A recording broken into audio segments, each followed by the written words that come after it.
They made her take off her dress. Not in private, not with any pretense of courtesy.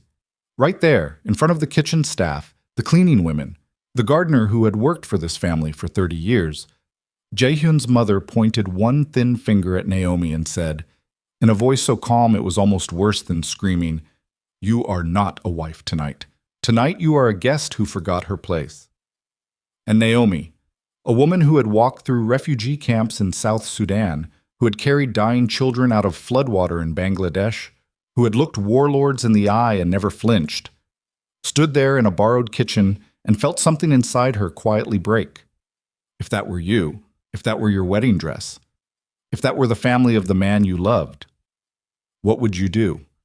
Before we go any further, if stories like this move you, if you believe that dignity matters more than bloodline and that love is stronger than cruelty, subscribe to this channel right now and hit that notification bell.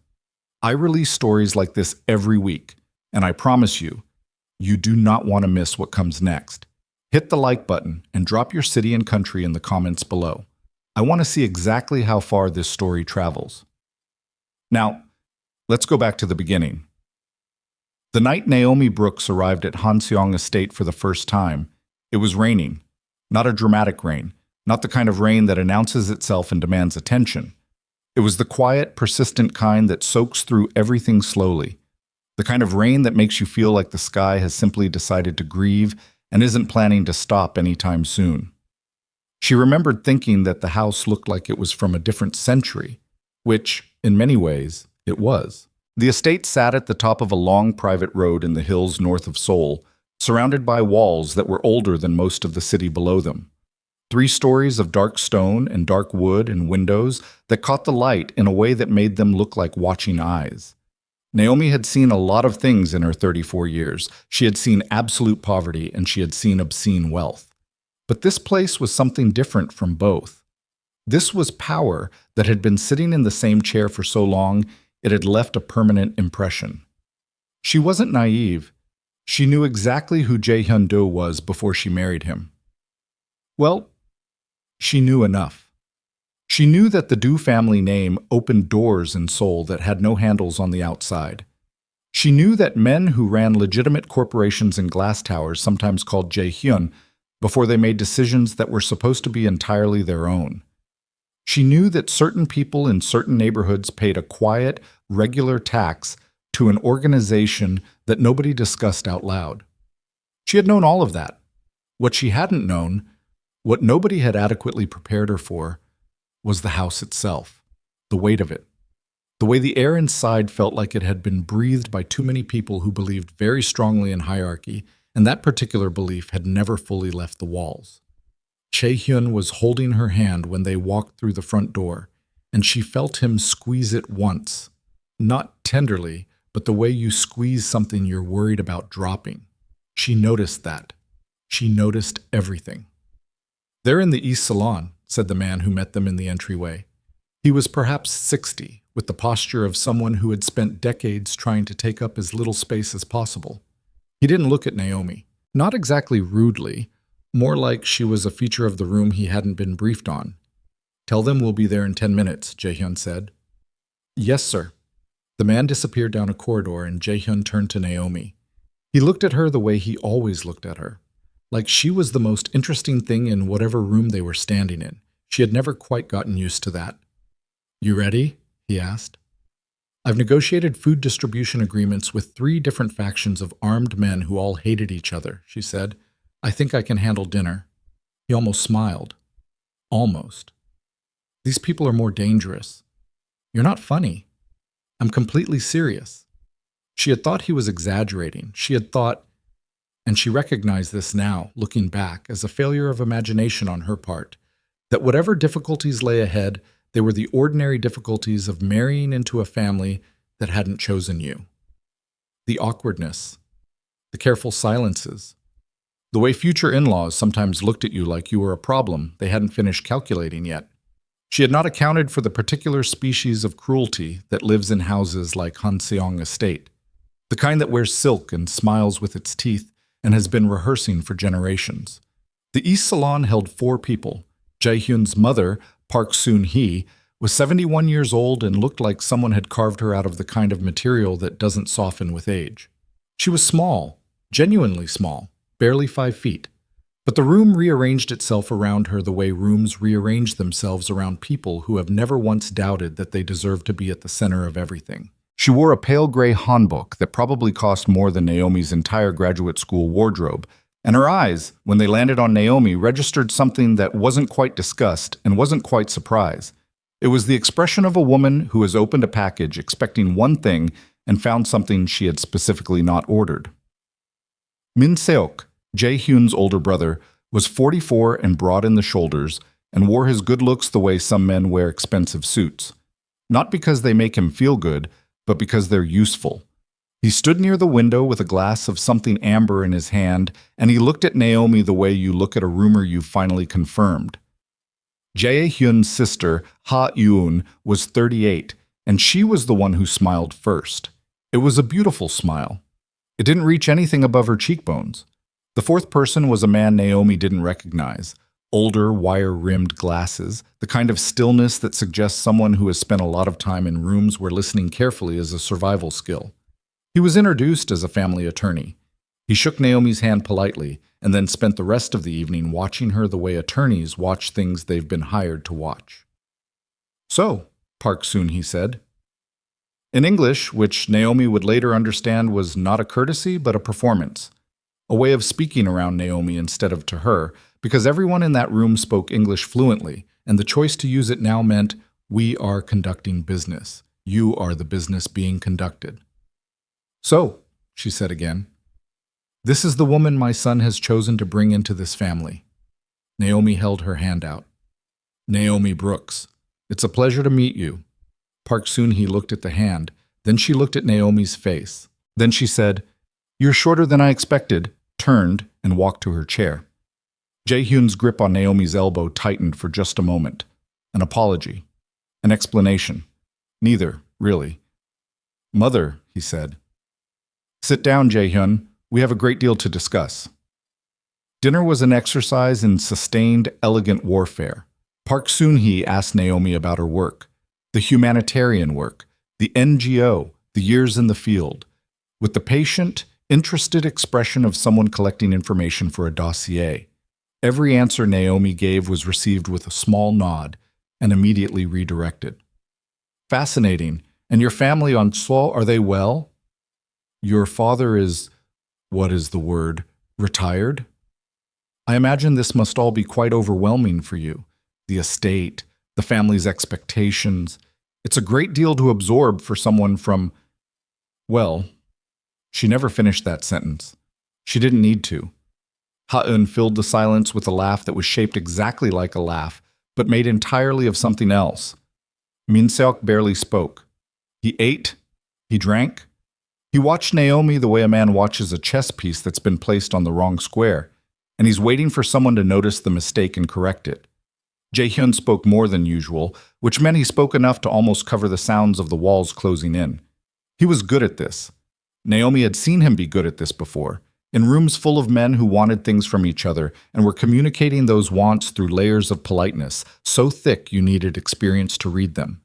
He was making space for her. He was doing the best he could. It wasn't enough. She didn't hold that against him. Some rooms are designed to be inescapable, and this was one of them, and no amount of a husband's effort changes the fundamental architecture of a space that's been built to exclude you. After dinner, Park Soon-hee asked to speak with her son privately. "Of course," Naomi said, before Jae-hyun could answer. "I'd love a chance to see more of the house." The woman who led her through the corridors, a young woman, maybe 22, with nervous hands and a name tag that read Soo-yeon, walked quickly and spoke only when Naomi asked direct questions. The estate was even larger than it appeared from outside. There were rooms that hadn't been used in years. A library where the books were arranged by era rather than subject.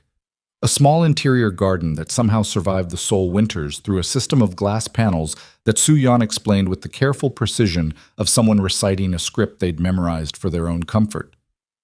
"You've worked here long?" Naomi asked. 3 years, Soo-yeon said. "Do you like it?" A pause. Too long to be casual. "It's a good position," she said finally. Naomi looked at her. That's not what I asked. The young woman looked back. And in that moment, well, just for a second, maybe two, something honest passed between them, something that recognized itself. I need this job, Suyeon said quietly. My mother is sick. Naomi nodded slowly. I understand, she said. And she did, completely.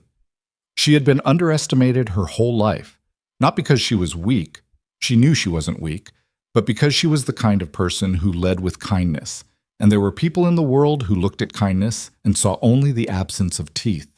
She had been in every kind of difficult room. She had learned, slowly and sometimes painfully, that the rooms themselves were not the problem. The people who designed them were. She hadn't been afraid walking through those corridors. She had been paying attention. And what she was paying attention to, even then, even on her first night in that house, was this. The staff moved through the estate like people who had learned to be invisible, not the practiced invisibility of professionals, something more uncomfortable than that. They moved like people who had learned that being seen came with a cost. She filed that away. She didn't know yet what she would do with it, but she filed it away. 3 days after that first dinner, Jae-hyun told her about the banquet. The ancestral banquet, he said. It's important. It happens every year. The whole family, the senior associates, some political contacts. It matters. I understand. I need you to understand that there will be a lot of people watching you. There are always a lot of people watching me, she said. I'm used to being the only black woman in the room. He looked at her for a long moment. That's not the only thing they'll be watching. She understood what he was saying. She also understood that understanding it and being prepared for it were not the same thing. Nothing really prepares you. That's the thing nobody tells you.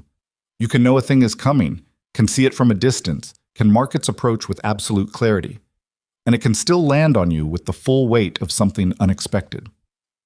The night of the banquet, Jae-hyun dressed in the ancestral hall. Naomi dressed in their shared suite, in the green dress she'd bought in Milan 3 months ago, the one that Jae-hyun had seen in the window of a small shop and stopped walking mid-sentence to look at, and then looked at her and said, very simply, that one. She'd laughed at him. She'd bought it. She was wearing it tonight because it made her feel like herself. And she had the strong, specific intuition that tonight she needed to feel exactly like herself. She was doing her earrings when Jae-hyun came in. He was already in his suit, dark charcoal, a tie the color of old ink, and he looked at her the way he always looked at her, and she saw something flicker across his face that she didn't have a name for yet. There's an issue, he said. She turned. What kind of issue? Rival families. There's a dispute that reached an inflection point today. Min Seok is supposed to handle it, but he stopped, started again. I need to go.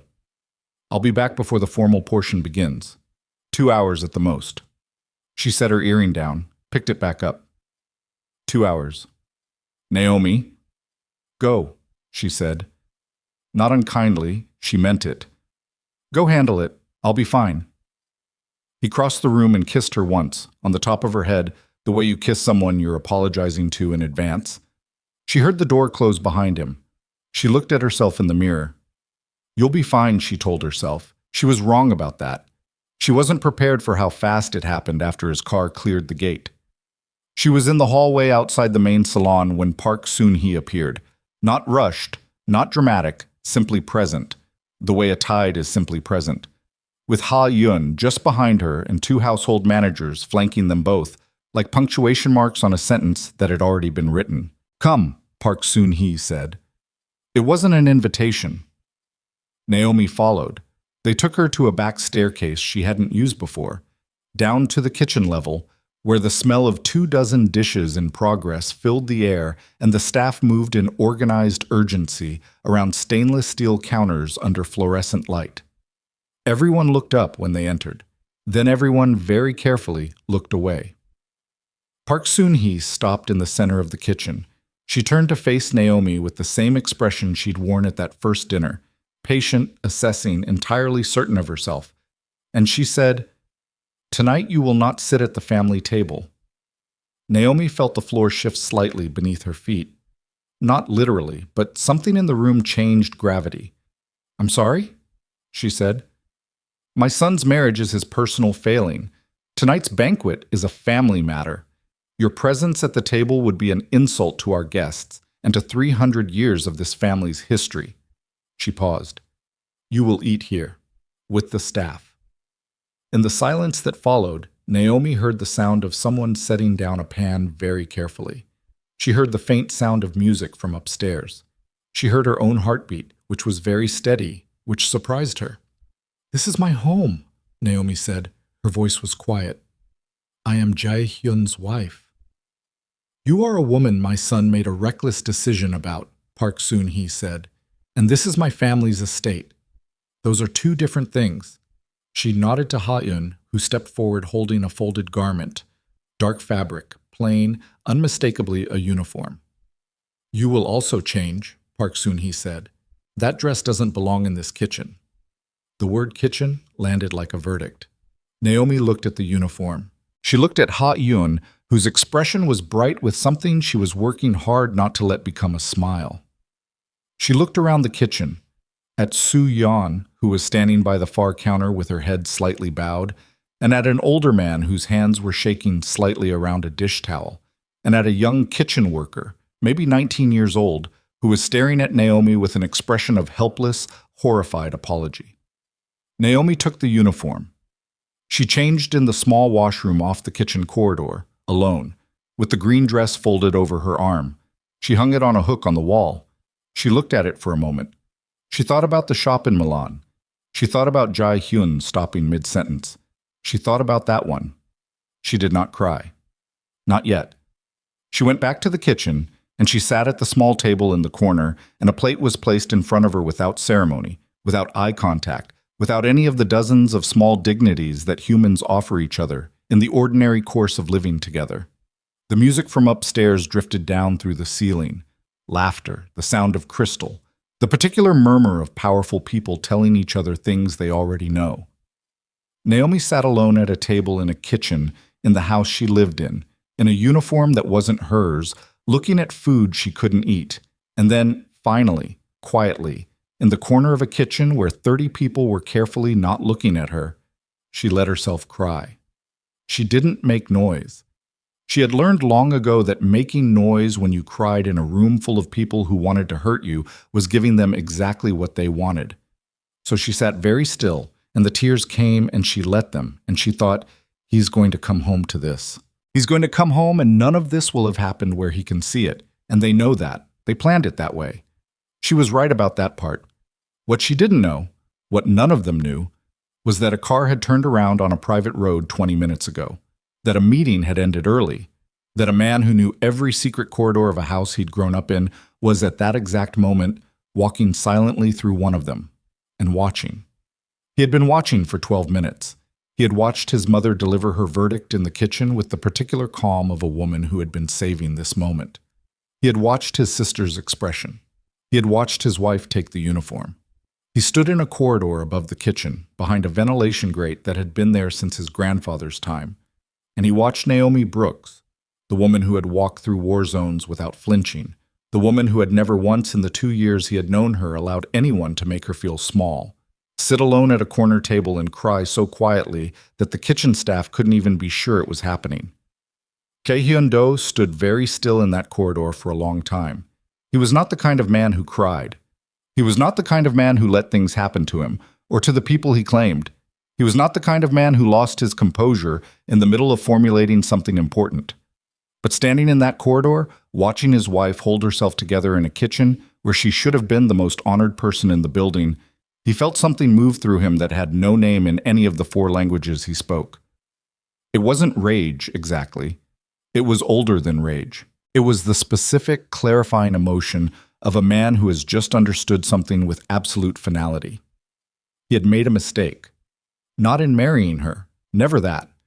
The mistake was thinking that his presence was enough to protect her.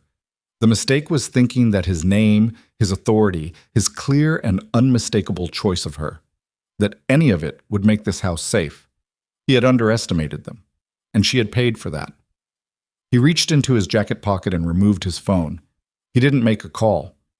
He opened an application instead, one that most people in his position kept on a phone they never showed anyone, and he began, very quietly, to work.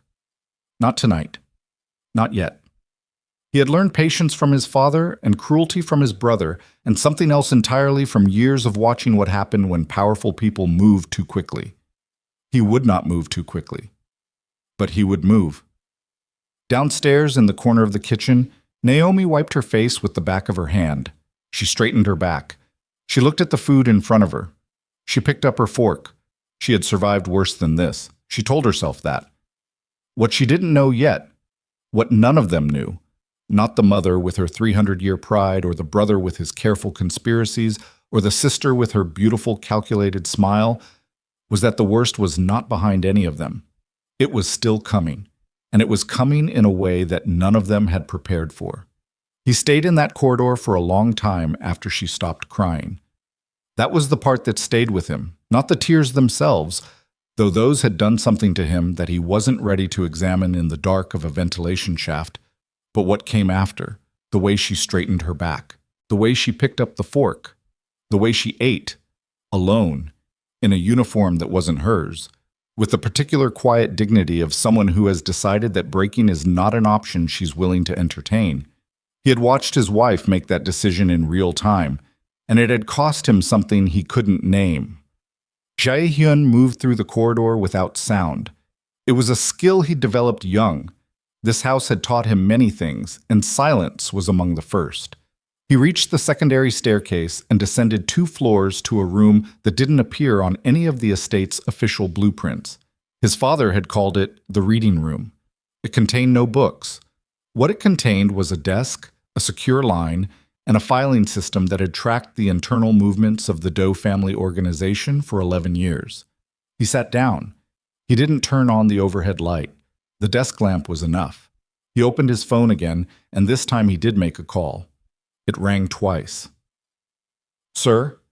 The voice on the other end was careful, professional, the voice of a man who had learned to read Jae-hyun's silences as fluently as his words. "I need the internal communications from the last 6 months," Jae-hyun said. "Everything routed through Min Seok's office, and I need the household account transfers, the ones that go through the estate management fund." A pause. "Tonight?" "Now." Another pause, shorter this time. "It'll take 40 minutes." "Then you have 40 minutes." He ended the call. He sat in the dark with the desk lamp making a small circle of yellow light on the surface in front of him, and he thought about his brother. Min Seok had been 22 years old when their father died. Jae-hyun had been 16. In the years between then and now, they had developed what most people who observed them from the outside would have described as a functional partnership.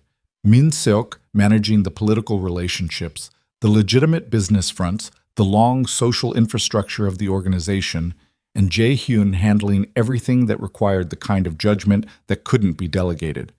It had worked. Not cleanly, and not without friction, but it had worked. What Jae-hyun understood now, sitting in the dark 40 minutes after watching his wife cry alone in a kitchen, was that he had confused function for loyalty. He had seen what worked and mistaken it for what was true.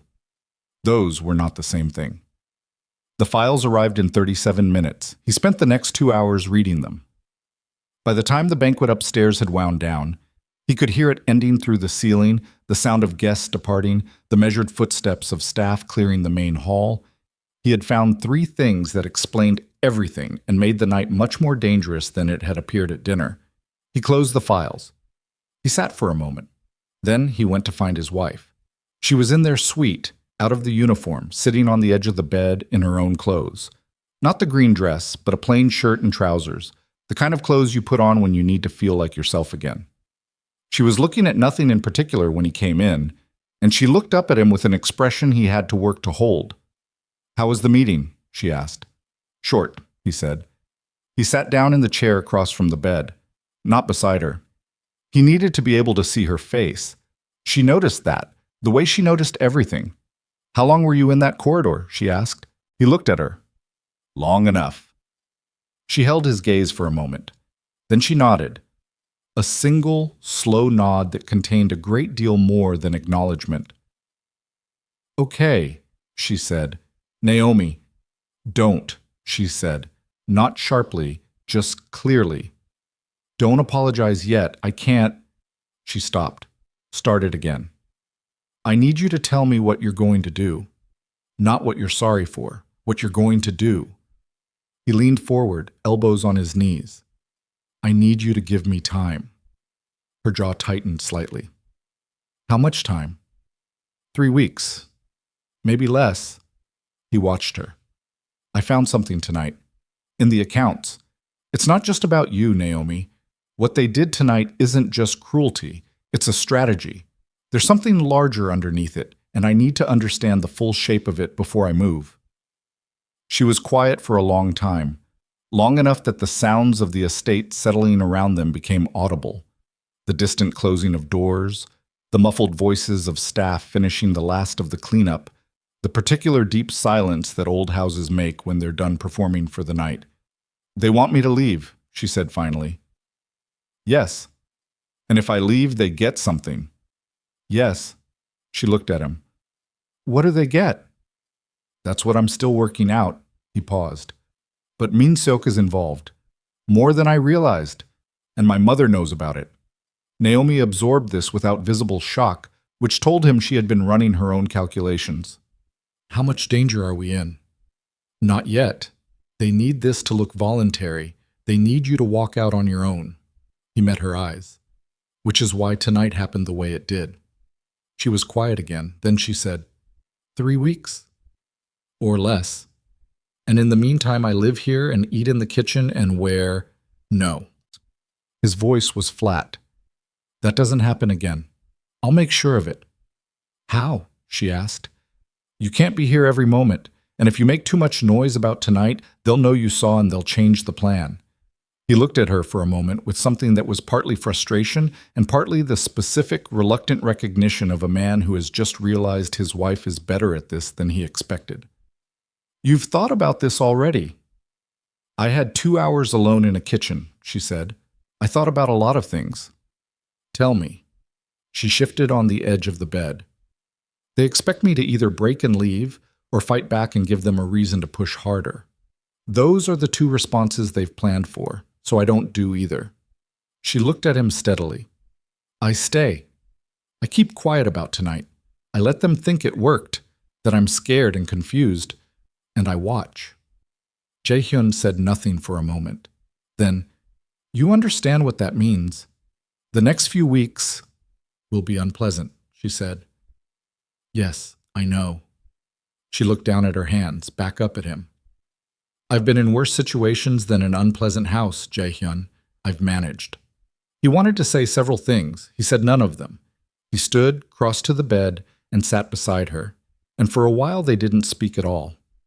What passed between them in that silence was the kind of conversation that doesn't have words, the kind that only happens between 2 people who have decided, separately and together, that the thing they're protecting is worth what it costs.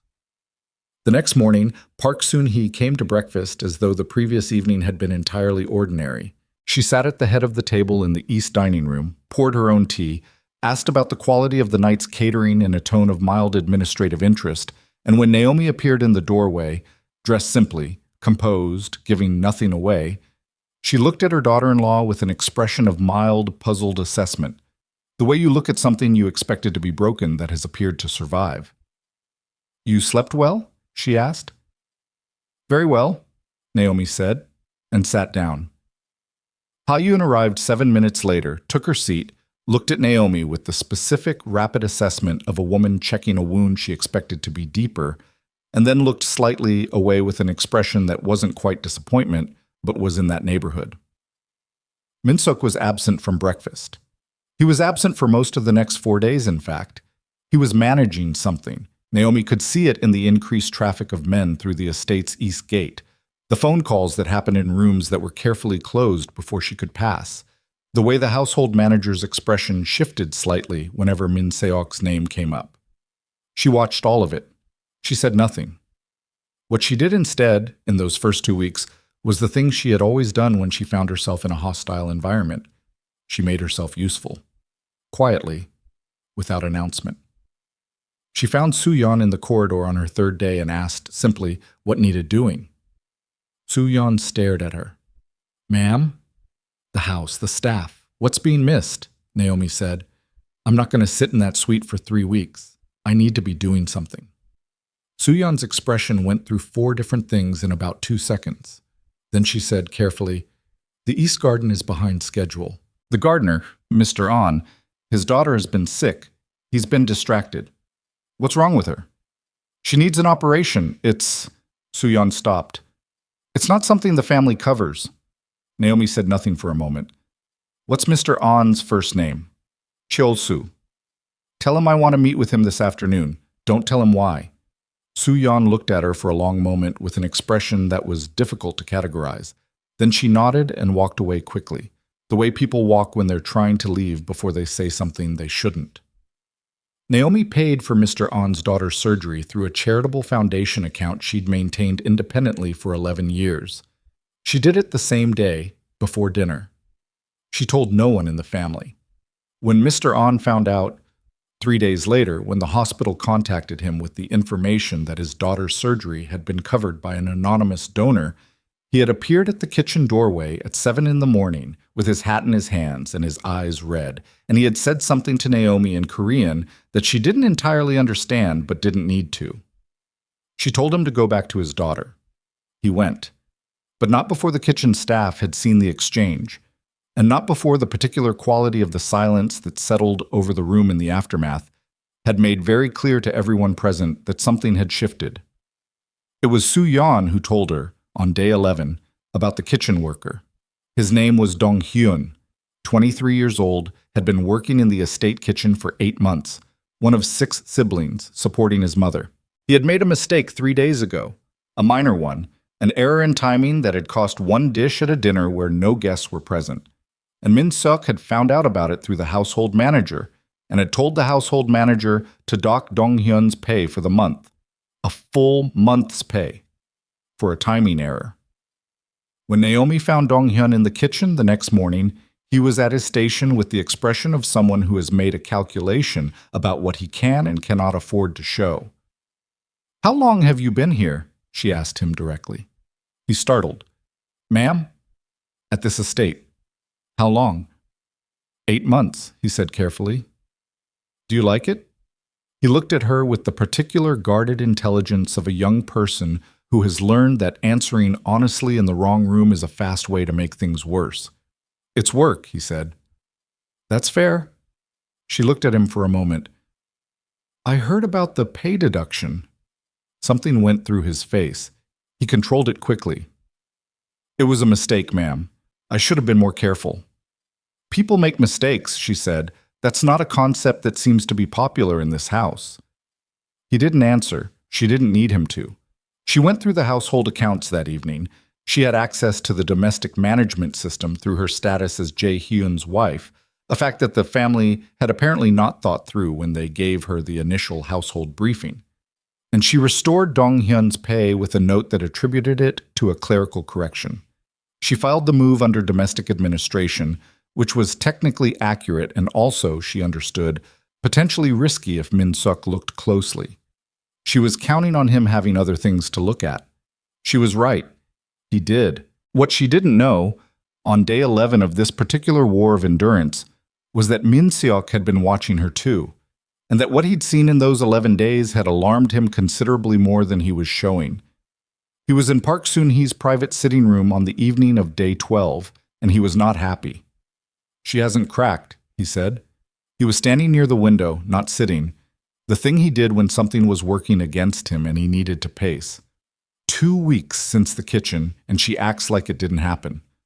Park Soon-hee set down her cup with a precise, quiet sound. It happened. Then why is she still here? Why is she... He stopped. She's winning the staff over, Mother. I had 3 separate reports this week that she's been involved with the household employees, the An situation. I heard about that. She paid for the surgery out of a private account. Nothing to do with family funds. We can't touch it. He turned from the window. She knows what she's doing. Park Soon-hee was quiet for a moment. Then she said, She's smarter than you expected. She's more experienced than we thought. She's spent years managing hostile environments, Min-seok. That's literally her professional background. He pressed one hand flat on the side table. We need to move faster. If we move faster, we make mistakes. If we move slower, she consolidates. His voice dropped. The Hansen account. The transfer that went through the Jeju entity last month. If Jae-hyun starts pulling threads, Jae-hyun is handling the Busan situation. The Busan situation resolved 4 days ago, Min-suk said. He looked at his mother. I checked. The silence that followed was a different quality of silence than the other silences in that house. Park Soon-hee picked up her cup again. She looked at it. Then we need to move the timetable, she said.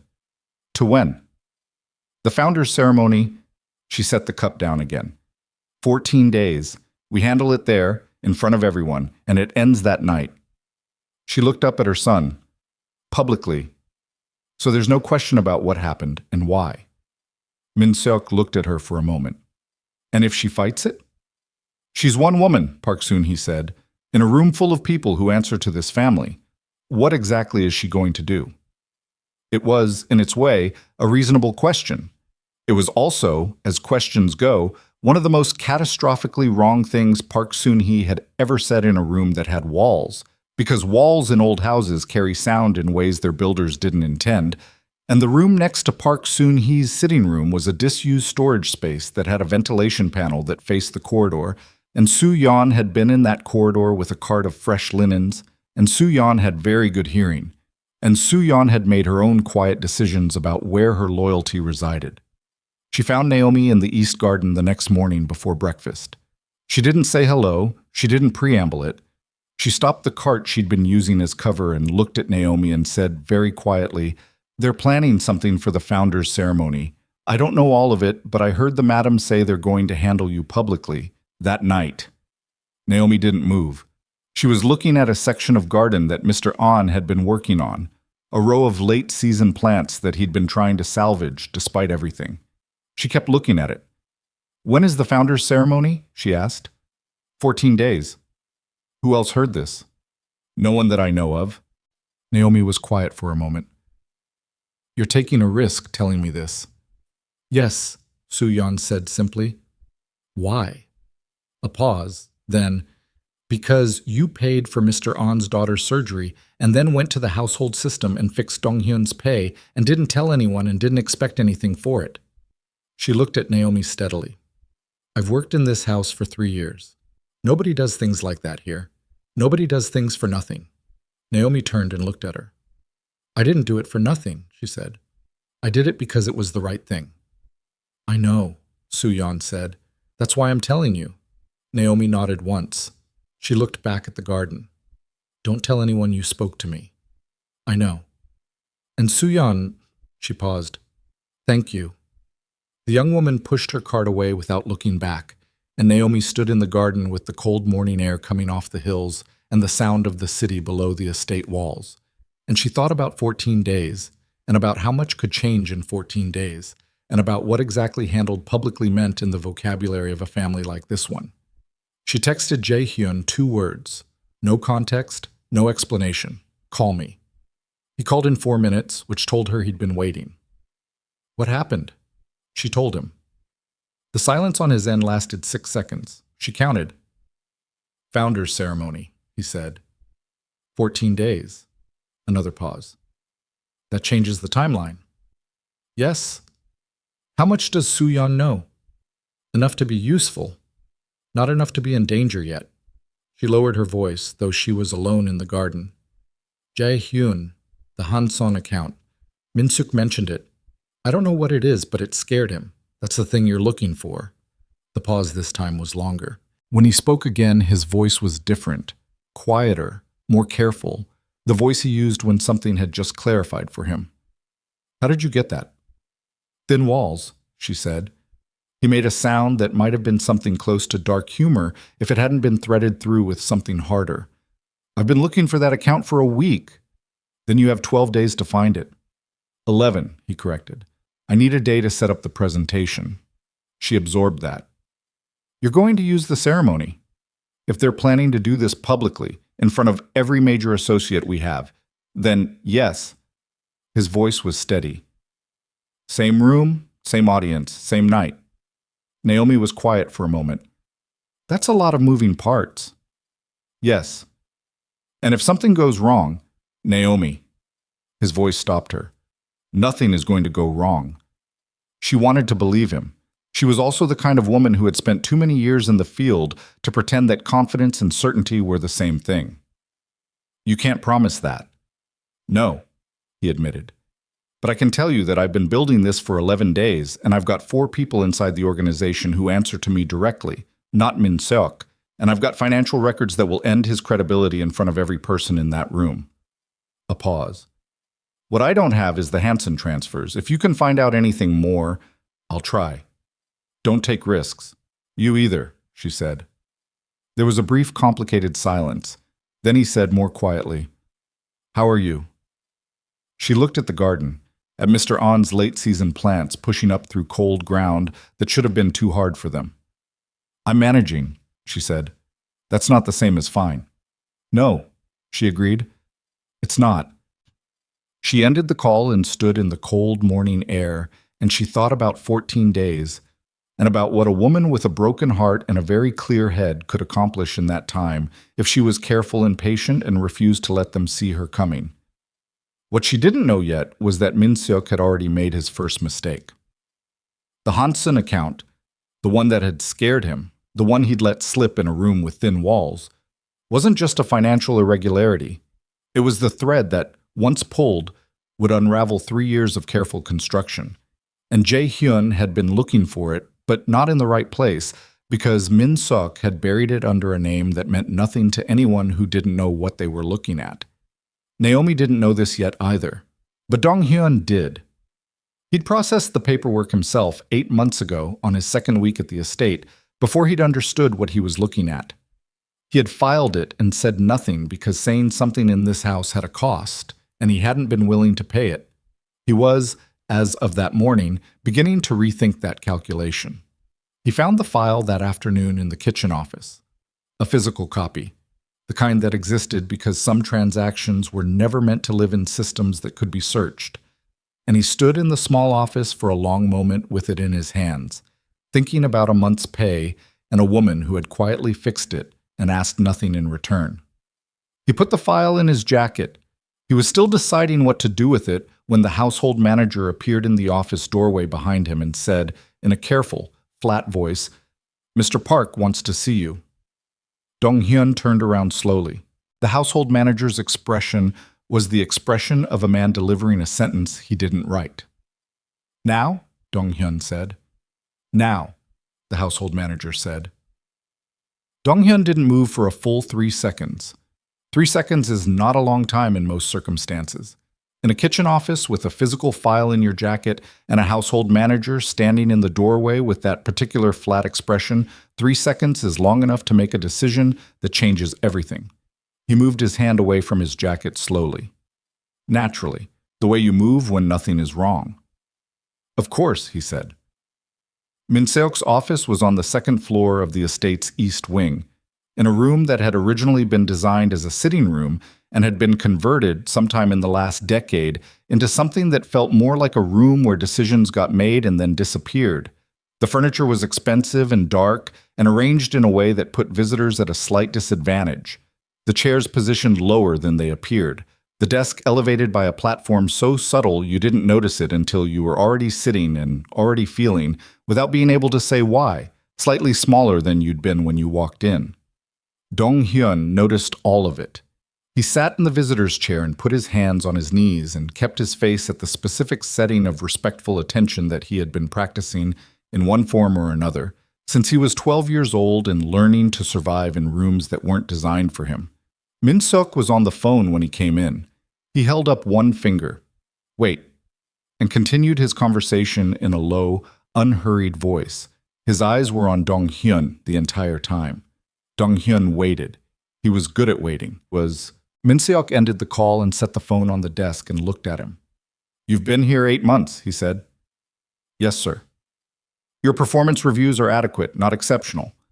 He opened a folder on his desk, not the digital kind, a physical one, which in this house meant it was something he wanted to be able to close quickly. The pay deduction last month. Yes, sir, was reversed, Min-seok said. His voice didn't change. Through the household management system.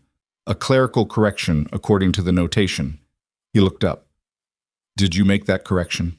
Dong-hyun met his eyes. No, sir. Did you ask anyone to make it? No, sir. Min-seok was quiet for a moment. His fingers were flat on the desk. Not tapping, not moving, just present, the way a man's hands are when he's decided to be very still and is working at it. The madam's wife has access to the household system, he said, and the way he said the madam's wife was doing a great deal of work with very few words. Are you friendly with her? I've spoken with her twice, Dong-hyun said, in passing. About what? She asked how long I'd worked here. Min-seok looked at him for a long moment. Then he closed the folder. You're a hard worker, he said. Your family situation is complicated. I understand that. He leaned back slightly in his chair.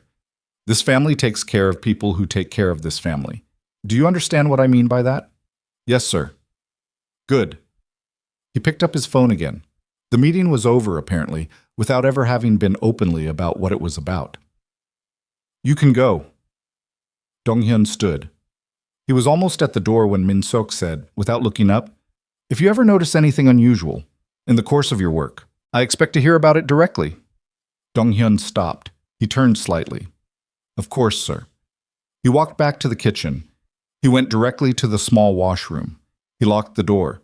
He stood with his back against it and breathed for 30 seconds, long and slow, and then he took the file from his jacket and looked at it again. The Hansen transfer. 3 pages. Numbers that meant nothing if you didn't know what you were looking at and meant everything if you did. He'd processed this in his second week. He'd understood what it was in his third. He hadn't said anything because he'd looked at the numbers and then looked at the name on the authorization line and understood, with the clarity of someone who grew up poor enough to know exactly what kind of trouble you don't involve yourself in, that this was not the kind of thing you mentioned. But that was 8 months ago. Before a woman had quietly fixed his pay and not said a word about it. He folded the file, put it back in his jacket, unlocked the washroom door, and went back to work. He was very careful for the rest of the day. He was careful about where he stood and who he looked at and what his hands were doing. He was also, under all of it, very carefully thinking. That evening, he left the estate at his regular time, took the bus 2 stops further than usual, and sent a text from a prepaid phone he'd bought 6 months ago for reasons that had nothing to do with any of this and now had everything to do with all of it. He sent it to a number he had memorized from a charitable foundation website. It said, I have something. Can we meet without the house knowing? The response came in 11 minutes. It said, Tomorrow, East Market, 7 a.m., come alone. He put the prepaid phone in his bag and looked out the bus window at the city going past, and thought about the look on the household manager's face in the office doorway, and about Min-seok's hands flat on the desk, and about whether what he was doing was brave or simply the particular kind of stupid that happens when you've been backed into a corner long enough to stop caring about the exit. He decided it didn't matter which one it was. He got off at the next stop and walked home. Naomi was in the East Garden at 6:45 the next morning when Jae-hyun called. You need to come inside, he said. His voice was the controlled kind, the kind that means the opposite of controlled. What happened? Come inside. East study, now. She came inside. He was standing at the desk when she got there, and the desk had 3 laptops open and a phone and 2 printed documents, and he was looking at all of it with the expression of a man who has just done a calculation and gotten an answer he wasn't prepared for. The Hansun account, he said. You found it. I found it last night. He looked up. Naomi, the account isn't just laundering. The money going through it, part of it is coming from the Seo syndicate. She stared at him. The Seo, yes. The Seo syndicate was not a name that meant anything to most people in Seoul. To the people who knew it, it meant the family that the Dew organization had been in structured opposition to for 26 years. A Cold War maintained through careful mutual avoidance and a territorial understanding that went back to an agreement their fathers had made over a dinner that nobody who attended it had ever fully discussed in public. Min Sok is taking money from the Seos, she said. Not a question. Routed through a Norwegian holding company, through 3 subsidiaries, into the estate's legitimate property management arm. His voice was steady. The steadiness was the alarming part. It's been running for 14 months. Naomi sat down. He's been working with them for over a year. And the agreement he's negotiating, the one about replacing you with a Seo daughter, that's not just a marriage alliance. He sat down across from her. It's a merger. Min Seok is planning to absorb the Seo organization under the Do name, which means he needs the current leadership structure to change. She looked at him. He needs you gone. Or compliant. He met her eyes. And he knows I'm not compliant. She absorbed this. So I was never really the target. You were the first target, he said. The easiest one. If you leave, I'm destabilized enough that the next moves become easier. If you stay and it becomes a conflict between me and the family over you, I'm distracted. He looked down at the desk. Either way, he buys himself time. How much does your mother know? He was quiet for a moment. I don't know yet. Either she knows everything and she's been managing it, or she knows enough to have approved the kitchen situation and believes what Min Seok told her about why. He paused. Those are 2 very different problems. Naomi was quiet, looking at the middle distance. Then she said, Jae-hyun, I'm meeting someone this morning. He looked up. Kitchen staff. He reached out last night through a private channel. He says he has something. She watched his face.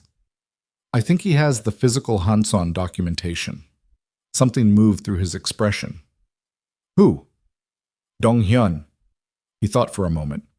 The one whose pay, yes. He stood. He was quiet for a moment, thinking something through that he wasn't saying out loud. Then, be careful. I'm always careful. Be more careful than that. She was at the East Market at 7. Dong-hyun was already there, at a tea stall near the far end, with his hands around a paper cup, and the expression of a man who has made a decision he's not entirely sure about yet. She sat across from him without ceremony. He looked at her. She looked at him. Then he reached into his jacket and put the file on the table between them. She didn't touch it. She looked at it. What am I looking at? A transfer authorization, he said. 14 months ago. It came through me for processing on my 2nd week. I think they didn't realize how new I was, or they thought I wouldn't understand it. He looked at the table. I understood it. Why are you bringing this now? He was quiet for a moment. Because the household manager came to get me yesterday. Because I sat in that office with Mr. Park asking me questions about you that weren't really about you. He looked up. Because I've had this for 8 months, and it's heavy. Naomi looked at him for a long moment. Then she picked up the file. She read it in 2 minutes. She read it again in 1. Then she sat back and looked at the tea stall and the market around them and the morning happening normally all around 2 people sitting in the middle of something that was no longer normal, and she thought, this is enough. This is the thing he needed. You know what this means if you hand it over, she said. Yes. Min Seok will know it came from someone in the household. I know. You could lose your position, at minimum. She paused. At minimum. I know that too. He looked at his paper cup. My mother needed an operation last year. She still does, actually. The first one helped, but there's a second procedure. He said it flatly, not like a pitch, just like information. I've been trying to save enough. It's going to take another year, maybe longer, at what I'm making now. He looked up. I'm not telling you that so you'll pay for it. I'm telling you because you asked me why, and that's part of why. When you have people who need you to survive, everything you do is about surviving, even not talking about something you should probably talk about. He paused. But at some point, surviving starts to feel like just another word for letting things happen. Naomi looked at him for a long time. I'll make sure your mother gets what she needs, she said quietly. Not as a trade, that's not what this is. You can do whatever you decide with that file, but I'll make sure of it regardless. He looked at her. Something in his face shifted, not broke, not crumpled, just shifted the way a person's face shifts when something they've been holding turns out not to be as heavy as they thought. He nodded once. He left the file on the table. She was back at the estate by 8:15. She went directly to the East study. She put the file in Jae-hyun's hands. He read it. His face did nothing visible while he read it, which was itself a kind of information. Then he looked up. "This is it," he said. "I know. This plus what I have from the digital accounts." He stopped. "This is enough to end it, in front of everyone." He looked at her. 12 days. 11, she said.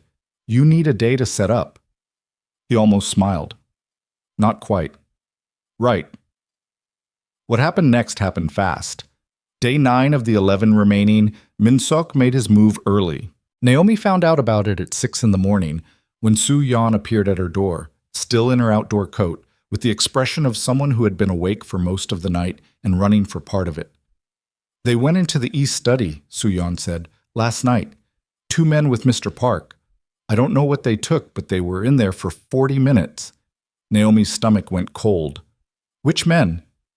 "I don't know them. They came in through the private gate, not the staff entrance, the one off the lower garden." Naomi had her phone in her hand in 4 seconds. She called Jae-hyun. He answered on the first ring. "I know," he said. His voice was wrong. It was the voice from that first night in the corridor. The controlled, careful voice that meant something had hit him somewhere he hadn't covered. "What did they take?" "The backup drives." A pause. "I had physical backups in the study safe. The digital copies are on a secured external server. Those are fine, but the physical copies are gone." "Yes." She pressed her hand flat against the wall beside the door. "Can you reconstruct them in time?" "The financial records, yes. The internal communications, some of them. The audio recordings are..." He stopped. 2 of the 3 are on the server. The third was on a local drive that I hadn't uploaded yet." "Which recording?" The pause was 3 seconds. "The one from the sitting room. Min-seok and my mother. The plan for the ceremony." She closed her eyes for a moment, opened them. "Okay." "Naomi?" "Okay," she said again, more firmly. "What do we still have?" "The financial records, the Hansen file, the 2 audio recordings, the bank transfers." He paused. "It's enough to expose the financial conspiracy. It's not enough to prove the plan to..." He stopped again, then quieter. "It's not enough to prove they plan to do something to you specifically, not without that recording." She was quiet. "Which means, at the ceremony," he said, "they can still claim the financial situation was being handled internally, that it was a misunderstanding. Min-seok has lawyers who have been building that narrative for months. Without the sitting room recording, he has room to reframe everything." His voice was flat. "We lose the element that makes this unambiguous." She stood in the corridor for a long moment, listening to the estate around her. The early morning sounds of staff beginning the day, the distant clatter of the kitchen, the wind moving against the old walls. Then she said, "Soo-yeon heard it." Silence on the line. She was in the corridor. She heard the whole conversation through the panel. Naomi looked at Soo-yeon, who was still standing in the doorway in her outdoor coat. "She's a witness." More silence. Then Jae-hyun said carefully, "If she testifies..." "I know what it costs her," Naomi said. She looked at Soo-yeon. "I know." Soo-yeon was looking back at her with the expression of someone who is in the process of making a decision that they already know they've made. Her jaw was set. Her hands were still. She looked exactly like what she was. A 22-year-old woman from a family that couldn't afford for her to lose this job, standing in a corridor at 6 in the morning, deciding to do something that would probably mean losing it. "Tell him yes," Soo-yeon said. Not loud, completely steady. Naomi relayed it. Jae-hyun was quiet for a moment, then, "Tell her I'll make sure she's protected, whatever happens." "She heard you," Naomi said. "I had you on speaker." A brief silence. "Of course you did." 10 days, Naomi said. What do we do about the drives? Nothing. If I move on it now, he knows I know. Let him think he's neutralized the physical evidence. His voice was steadying, the way it steadied when he'd refound the ground. He doesn't know about the server, and he doesn't know about the file you brought back from the market. She nodded, though he couldn't see it. And Dong-hyun? He needs to be out of the estate before the ceremony. I'll handle it. Naomi, his voice dropped. I need you to hear me. What they're planning for the ceremony. I've been looking at the shape of it, and I think it's worse than we initially understood. The jewelry accusation. She went very still. What jewelry accusation? A pause that lasted long enough to be its own kind of answer. Jae-hyun. The family has a set of pieces. Ancestral, very old, very valuable, and very well documented. They went missing 3 days ago from the estate's secured display room. His voice was careful, even. The household security log shows the room was accessed at 11:40 p.m. 9 days ago. The keycard used was yours. The floor felt like it moved. It didn't. She knew it didn't. But her body registered something that her mind was still catching up to. I didn't access that room, she said. I know. I've never been in that room. I know that too. He paused. Your keycard was cloned. Whoever did it had access to the card reader in the estate's domestic wing, which narrows it to household management, or Min-seok. Or Min-seok, he confirmed. She stood in the corridor and breathed. In, out, slow. The way she'd learned to breathe in bad situations and places where bad situations were a professional occupational hazard. She counted the breath. She let it out. So at the ceremony, she said, they're not just planning to discredit me socially, they're going to accuse me of theft. In front of every major figure in the organization. Politicians, business executives, international contacts. His voice was as flat as glass. It would be the kind of accusation that follows a person for the rest of their life, even if it's eventually disproved. The damage is done, she said. I know how it works. A long pause. I'm sorry, he said. I should have. Don't. Her voice was sharp, not at him, just sharp because it needed somewhere to go. Don't. There's no time for that. She pressed the back of her hand against her mouth for a moment, took it away. Does this change your timeline? No, it actually helps us.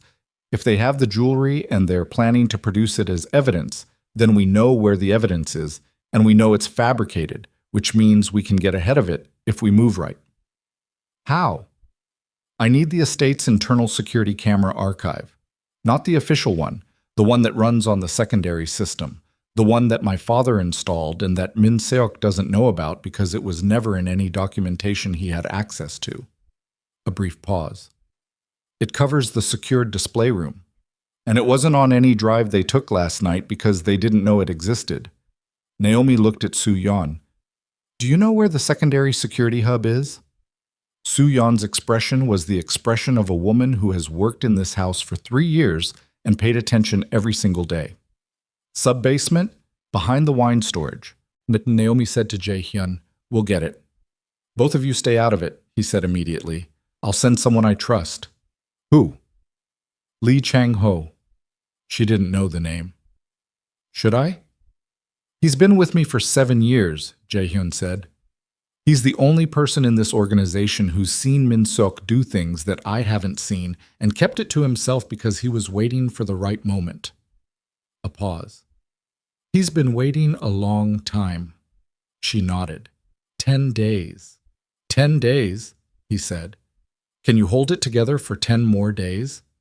She looked at the corridor, at Soo-yeon in her outdoor coat, at the morning light coming through the window at the far end, pale and cold, and perfectly indifferent to all of it. I've held it together in worse places, she said. She ended the call. She looked at Soo-yeon for a moment. Soo-yeon looked back. You should know, Naomi said, that they cloned my keycard and framed me for stealing from the family. Soo-yeon's expression didn't register shock exactly. It registered something more like the specific, tired confirmation of someone who already knew, without knowing the details, what kind of people she was working for. What are they going to do with it? Accuse me publicly at the ceremony. Naomi looked at her. In front of everyone. Suyan was quiet for a moment. Then she said, "Then we have 10 days to make sure that when they do it, someone in that room already knows the truth." Naomi looked at her. "The staff," Suyan said simply. "Every person in this house who's watched what they do to people. Every person who fixed a mistake and got docked for it, or who's been yelled at in front of guests, or who's had their personal life used as leverage." She looked at Naomi steadily. "Those people will be in that room too, working the event, and they'll be listening." She paused. "Let me talk to them." Naomi was quiet for a long moment. She thought about what it cost, about what she was asking, not directly, not in words, but by standing here and listening and not saying no. She thought about a kitchen and a uniform and a table in the corner. She thought about what she'd promised herself when she picked up that fork. "Don't push anyone," she said finally. "If someone's scared, they stay out of it. I mean that." "I know," Suyan said. "And Suyan," she held the young woman's gaze, "whatever happens at that ceremony, you're not alone in it. I want you to know that." Suyan nodded once. Something moved through her face. Not sentiment, not softness, just the particular thing that happens to a person's expression when they've been carrying something alone for a long time, and someone has just, without making a production of it, offered to carry part of it. She turned and walked down the corridor. Naomi stood alone in the quiet for a moment. Then her phone buzzed in her hand, a text from a number she didn't recognize. 4 words. "We know what you found." She stared at it. Then another message from the same number arrived, and this one was not 4 words. And it was not a threat. And it was the thing that made her hand go very still and the air in the corridor feel suddenly different, because it was a photograph. It was a photograph of Dong Hyun, standing outside the market this morning, with her. And beneath it, one more line of text. "Tell your husband the next move is his, and tell him to think carefully about how many people he wants to put in the room." She read it twice. Then she called Jae-hyun back. "They have a photo," she said when he picked up. "From the market this morning. They know about Dong Hyun." The silence on the line lasted exactly 2 seconds. "Get him out of the estate today," Jae-hyun said. "Right now. Don't wait." "I'm already moving," she said. "Naomi." His voice was very quiet. "They sent that to you, not to me." She understood what he meant. "They want me scared. They want you to make a mistake," he said. "They're betting that if they push hard enough, you'll do something that gives them justification to move before the ceremony. Before I'm ready." She stood in the corridor with the phone against her ear and the photograph on her screen, and 10 days ahead of her that had just become the most dangerous 10 days she had ever navigated, which was a meaningful statement given the number of genuinely dangerous situations she had navigated in her life. "They don't know me very well," she said. "No," Jae-hyun said quietly. "They don't." She pocketed the phone. She walked to the kitchen. She found Dong Hyun at his station, and she stopped beside him and said, without looking at him, in a voice low enough that only he could hear, "You need to leave, today, within the hour." He looked at her sideways. "There's an envelope in the office of the charitable foundation on Yongsan Daero," she said. "Your name is on it. It has enough to cover your mother's second procedure and 3 months of expenses while you find new work." She paused. "I told you it wasn't a trade. It isn't, but you need to be gone before noon." He was quiet for a moment. Then he said, "What about you?" She looked at him. "After the ceremony," he said, "what happens to you?" She considered the question seriously, the way it deserved. "I don't know yet," she said, "but I'm still going to be standing at the end of it." He looked at her for a long moment. Then he nodded, once, slowly, and set down the knife he'd been working with and walked toward the staff locker room without looking back. She watched him go. Then she turned back to the kitchen, to the sounds and the smells and the 30 people moving through it, who all knew, in the particular way that people who work in the same house know things, that something was happening. She looked at all of them. None of them looked away. That was when she understood, not abstractly, not as a concept, but in the specific and clarifying way that you understand something when it becomes real in front of you. That Min Seok had made a mistake he didn't know he'd made yet. He had tried to break her by putting her in this kitchen, and this kitchen had become the one place in the entire estate where she was not alone. 9 days, 8 hours, the photograph still on her phone, the ceremony still coming. And something in Naomi Brooks that had been bending slowly toward breaking for 3 weeks had just, quietly and completely, stopped bending. The 9 days passed the way the last days before something irreversible always pass, slower than they should and faster than you're ready for. Naomi counted them, not obsessively, not with dread, but the way a field medic counts supplies, clearly, without sentiment, because knowing exactly what you have is the only way to make it last. Day 7, Lee Chang-ho accessed the sub-basement and pulled the secondary security archive. He was inside for 11 minutes and came out with a drive the size of a thumb and an expression that said he'd found what he was looking for and wished he hadn't, because what was on it was worse than expected and better than nothing, which in this situation amounted to exactly what they needed. Day 5, Jae-hyun confirmed that the footage showed 2 members of the household security team, both hired within the last 18 months, both answering to Min Seok's private budget line, entering the display room at 11:38 p.m. on the night in question. The keycard reader had logged Naomi's cloned credentials at 11:40. 2 minutes later, planted, clean, almost professional. Day 4, Park Soon-hee hosted a small dinner. She invited Naomi with the specific courtesy of a woman who no longer feels the need to be cruel because she believes the conclusion is already written. She was gracious. She asked about Naomi's work with the foundation. She poured tea herself. And across the table, her eyes were doing the math of someone counting down to something, and she did it with such controlled pleasure that Naomi had to work, genuinely work, to keep her hands level on her teacup. Day 2, Jae-hyun came home.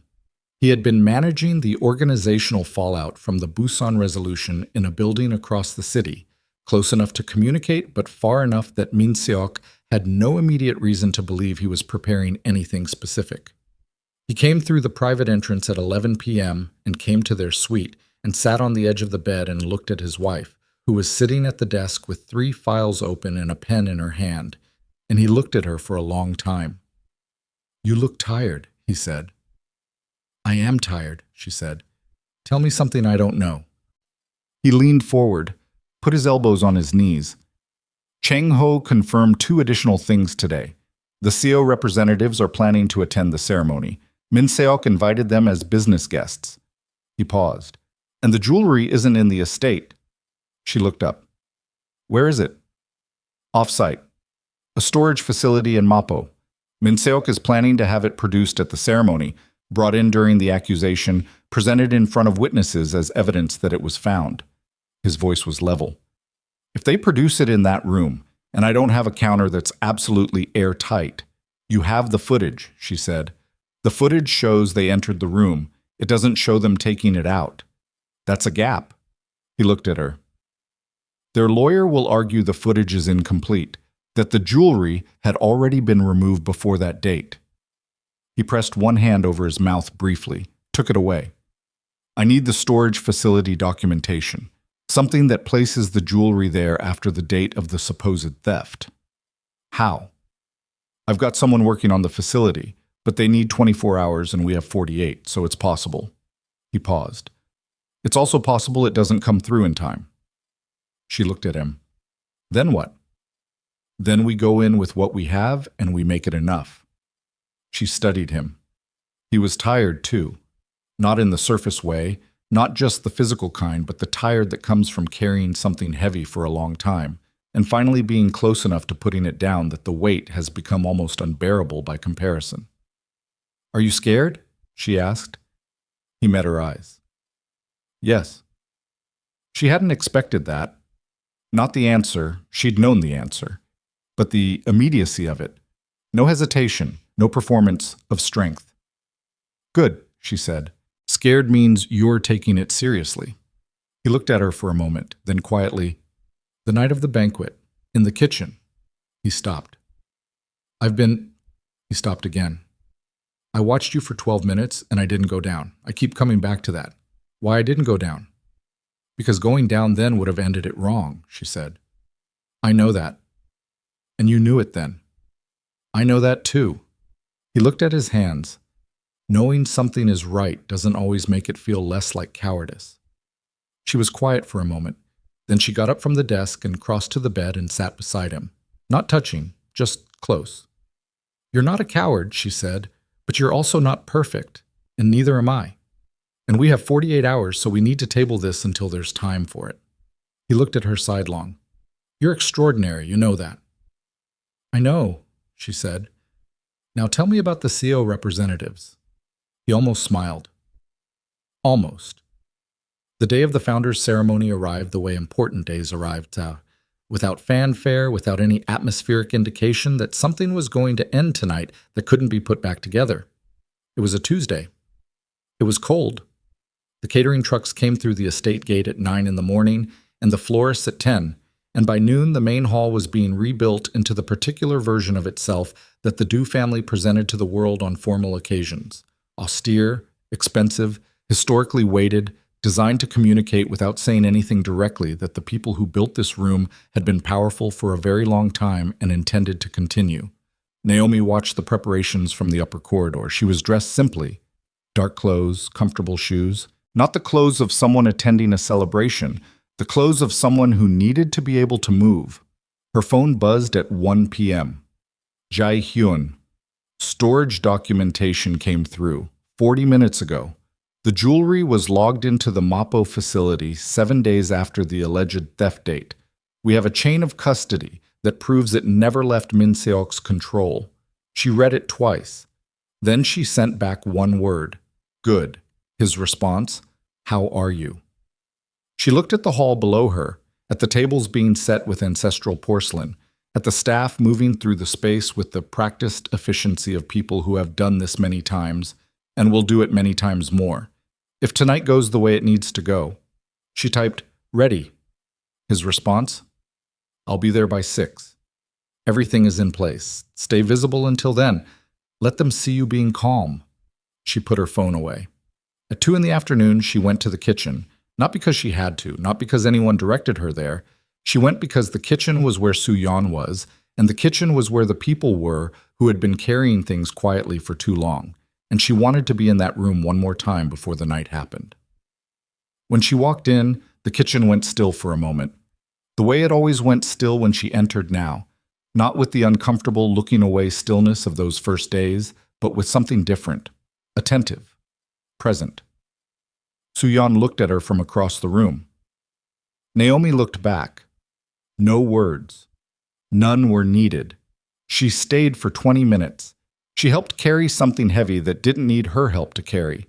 She told a kitchen worker who'd cut her hand to clean it properly and cover it, and not let the supervisor see or she'd get pulled from the service. She drank a cup of tea that someone put in her hand without being asked. Then she left.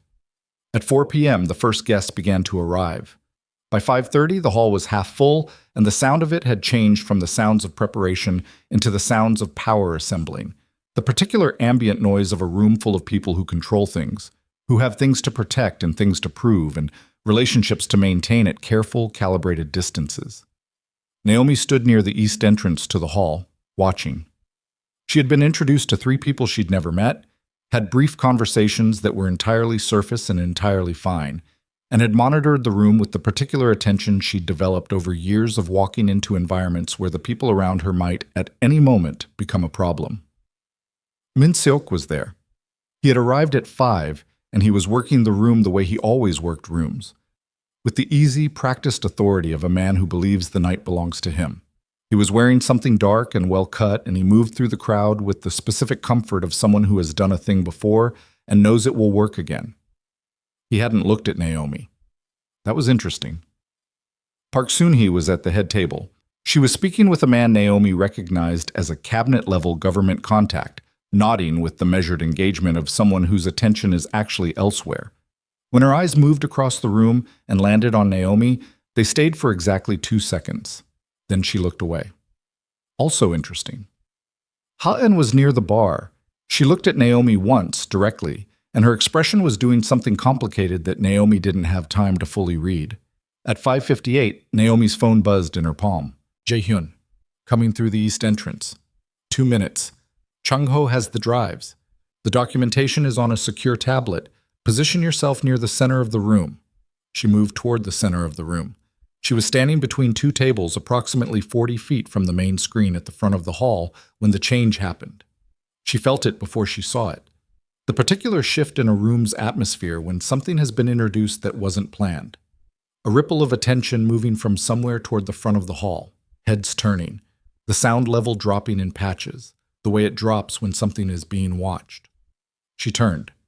Min-seok was at the front of the hall. He had moved fast, faster than she'd expected, and with the specific determination of a man who has decided to move before the moment he was planning to wait for. He was at the podium that had been set up for the formal portion of the evening, and he was speaking, and the room was going quiet around his words, the way rooms go quiet when someone with authority says something unexpected. Before we begin the formal portion of this evening, he said, there is a matter I need to bring to this gathering's attention, a matter that touches directly on the integrity of this family and of everything this organization has built. Naomi went very still. He was early. He was moving the accusation earlier than planned. Either he'd found out about the storage documentation, or someone had told him something had changed, or he was simply the kind of man who, when he felt the ground shifting, accelerated. She looked toward the east entrance. Jae-hyun was not there yet. Her heart hit hard against her sternum. Once. She absorbed it. She breathed. 3 weeks ago, Min-seok said, a set of ancestral pieces that have been in this family for over 200 years, went missing from the estate's secured display room. He paused, looked around the room with the performance of a man reluctantly delivering difficult news. The access log of that room shows one keycard used on the night of the disappearance. Another pause. My brother's wife. The room did not erupt. That was the thing about rooms like this. They didn't erupt. They absorbed. They went still in the way that water goes still just before something large moves through it. Naomi felt the attention of the room land on her. 200 people. Organized crime, politics, legitimate business, international contacts, and the Seo representatives Min-seok had invited to witness his triumph, all of it turning toward her at once. She did not move. I want to be clear, Min-seok continued, that this family does not make accusations lightly, which is why I have waited and gathered evidence and consulted legal counsel before bringing this matter to the people who deserve to know. He looked toward the side of the hall. A signal. 2 men appeared from the service entrance carrying a case, dark leather, combination locked, that Naomi recognized without having seen it before. The jewelry. Already here. Already in the room. She looked at the east entrance again. Still empty. Her jaw tightened. She looked back at Min-seok. He was watching her now, directly, for the first time tonight, with the expression of a man who has been waiting a long time to watch something fall. I would ask, he said, that my brother's wife come forward and explain herself to the people assembled here. The room turned toward her again. She was alone in the center of it. She looked at Min-seok, at the case being opened, at the jewelry inside it, pieces she had never touched, had never been in the same room with, that were about to be held up in front of 200 people as evidence of her theft and her dishonor and her unworthiness. She looked at the east entrance one more time, and then the doors opened. Jae-hyun came through them. He was not moving fast.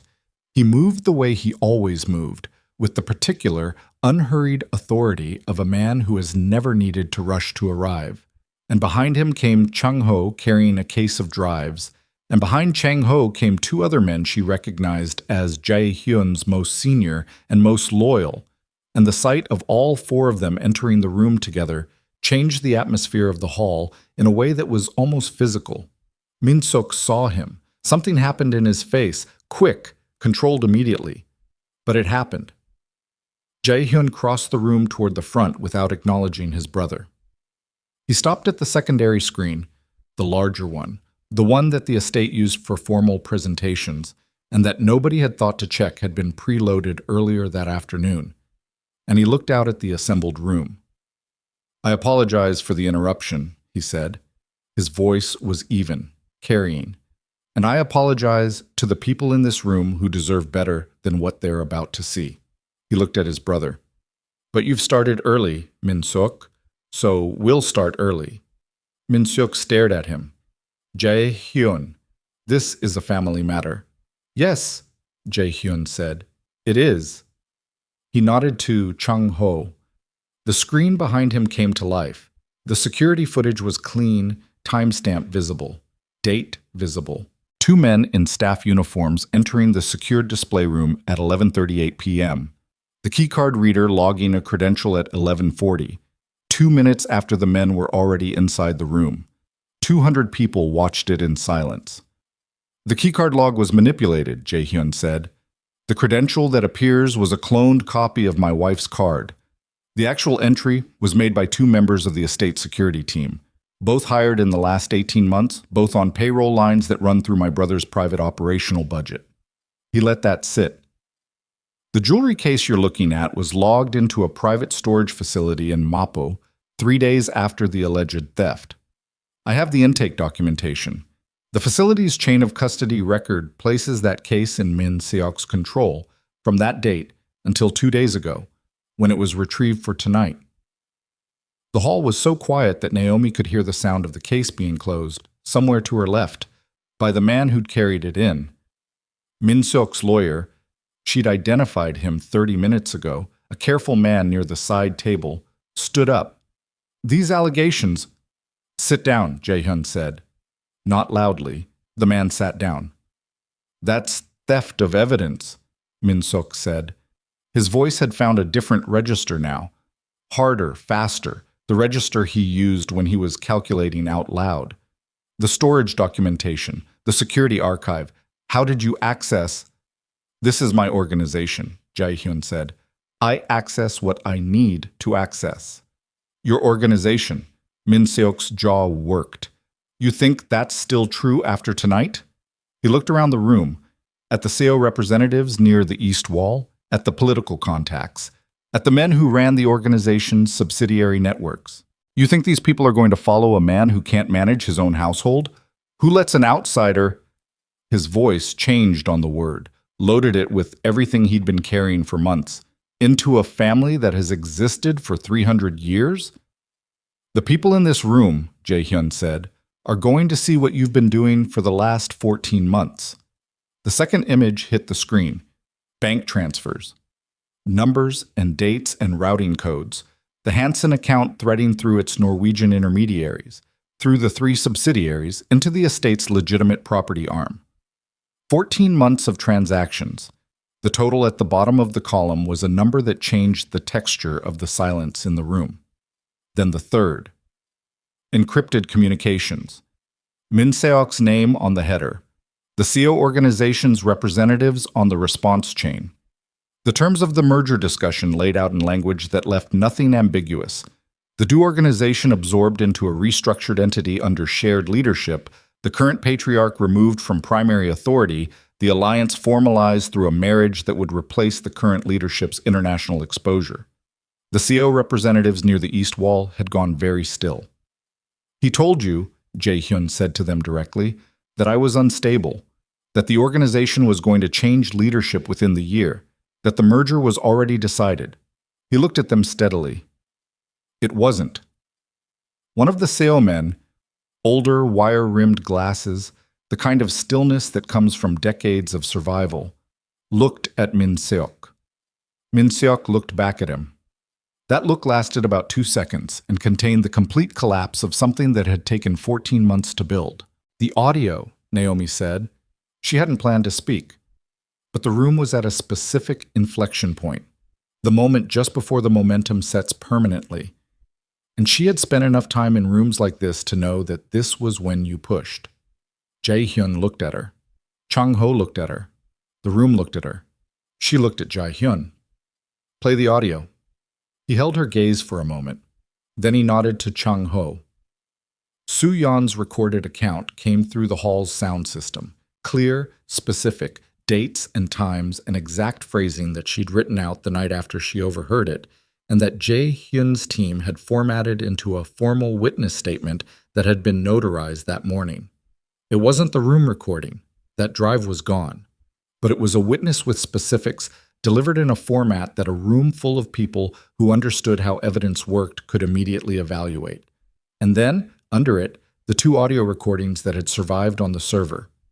Min Seok's voice, Park Soon-hee's voice, the plan for the ceremony, not the sitting room recording. That was gone. But the two that remained were enough, more than enough, because they covered different pieces of the same architecture, and together they drew the shape of it completely. Park Soon-hee was at the head table. For the first time tonight, she was not managed. For the first time tonight, something was happening in her face that Naomi had not seen there before. She was looking at her son. Min Seok was not looking back. He was looking at the screen, at his own words on it, at 14 months of work dismantled in front of every person he needed it to remain standing for. Brother, Jae-hyun's voice dropped, not softer, just lower, personal. The voice for a conversation that had nothing to do with the room anymore. It's over. Min Seok turned, and the thing that crossed his face in that moment was not calculation, and it was not performance, and it was not the careful managed affect of a man who has always known how to be seen. It was something rawer than all of that, something that had been underneath everything else the whole time and had just run out of cover. You think this is over? His voice was quiet, more dangerous quiet. You think a screen and some transfers? Yes, Jae-hyun said. These people don't follow paper, Jae-hyun. They follow strength. And if you think standing up here with your foreign wife and your... Don't. Jae-hyun's voice was flat. One word, the kind of word that ends sentences. Your evidence and your loyalists is the same as actually having the organization. I said don't. Min Seok stepped forward. It was a small movement, maybe 4 feet, but the room registered it the way a room registers the specific body language that precedes violence, a collective held breath, a shift in posture from the men closest to both of them, a sound from somewhere near the doors that was 2 sets of hands moving to places hands go when they're getting ready. Chang-ho moved. He was between them before anyone fully saw him move, not dramatically, not with the performance of a bodyguard doing a job for an audience, but with the practiced, precise placement of a man who has spent 7 years keeping the space around one person clear. Min Seok stopped. He looked at Chang-ho, then at Jae-hyun, then around the room, at the Seo men who were no longer making eye contact with him, at the political contacts who were doing the rapid internal calculation of people deciding which way a thing is going to fall and getting their distance from the wrong side, at the men who ran the subsidiary networks and were looking at Jae-hyun with the specific, evaluating attention of people who follow whoever is standing when the dust settles. He looked at his mother. Park Soon-hee met his gaze. Her face was doing something complicated and very old. She looked like a woman watching something she built come apart at a seam she didn't know was there. She looked away. And that, not the screen, not the transfers, not the audio, not any of it, that was when Min Seok understood that it was over. He stood very still for a moment. Then he turned. He didn't run. He walked. Toward the service corridor at the back of the hall, past the tables and the guests and the ancestral porcelain and all the expensive weight of a family he had been willing to do anything to control. He made it 12 feet.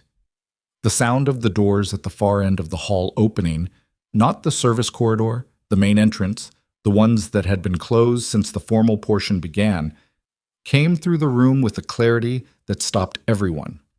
4 men came through those doors.